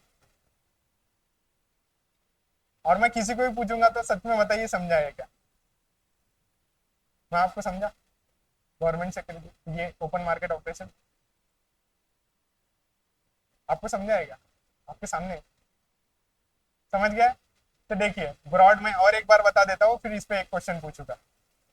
ओपन मार्केट ऑपरेशन है, ओपन मार्केट में आके, जैसे अभी मेरे को पता चला सपोजिटली कि वैलेंटाइन का सीजन आने वाला है, तो मैं क्या करूंगा, बहुत सारे रोजेस खरीदूंगा, और इधर ऐसा कुछ तो चद्दर डाल के बैठूंगा और मैं गुलाब बेचना चालू कर दूंगा। तो वैसा ही होता है, आरबीआई को पता चल जाता कि भाई अभी मार्केट में जरूरत है गवर्नमेंट सिक्योरिटीज बेचने की, तो वो डायरेक्ट ठेला डालती, बैठती, और फिर बेचना चालू कर देती ओपन मार्केट के अंदर। और जब उसको पता चल जाता कि भाई इकोनॉमी के अंदर लिक्विडिटी बहुत ज्यादा है, मनी बहुत ज्यादा है, तो फिर वो क्या करती, वापस से फिर बैठती ठेला डाल के, और गवर्नमेंट सिक्योरिटीज बेचकर, मतलब बेचकर पैसे निकाल लेती। ठीक है, समझा है ना सबको? तो मैं, आप बताइए ओपन मार्केट ऑपरेशन क्या होता है, ब्रॉडली बताइए, आपको समझा है ना अभी?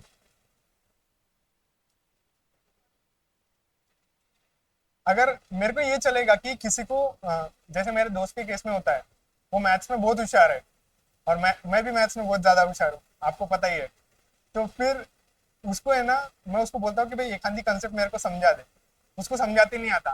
फिर मैंने बोला भाई तेरे को समझा ही नहीं है, नहीं, बोले भाई मेरे को शब्दों में रखते नहीं आता है, बोले। तो वैसा केस है आपके साथ, तो ठीक है, चलेगा। तो ओपन मार्केट ऑपरेशन ऐसा होता है। और ये जो होती है ना, what is mean by repurchase और buy back of government securities, repurchase है और क्या है, गवर्नमेंट सिक्योरिटीज है, बस इतना ही याद रखिए।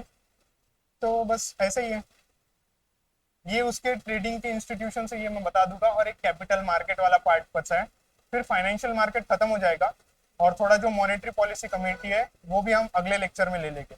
इसके बाद हार्डली 2 या 3 लेक्चर है, और फिर इकोनॉमी का बैंकिंग अवेयरनेस का जो बेसिक है वो कंप्लीट हो जाएगा अपना।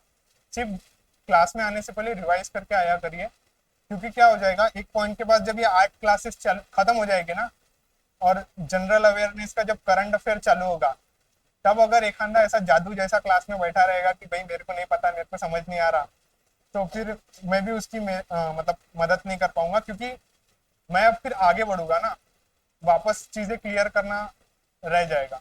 तो फिर थैंक यू, आज का क्लास एंड करते हैं यहाँ पर। किसी को कुछ डाउट होगा तो पूछ सकते हैं।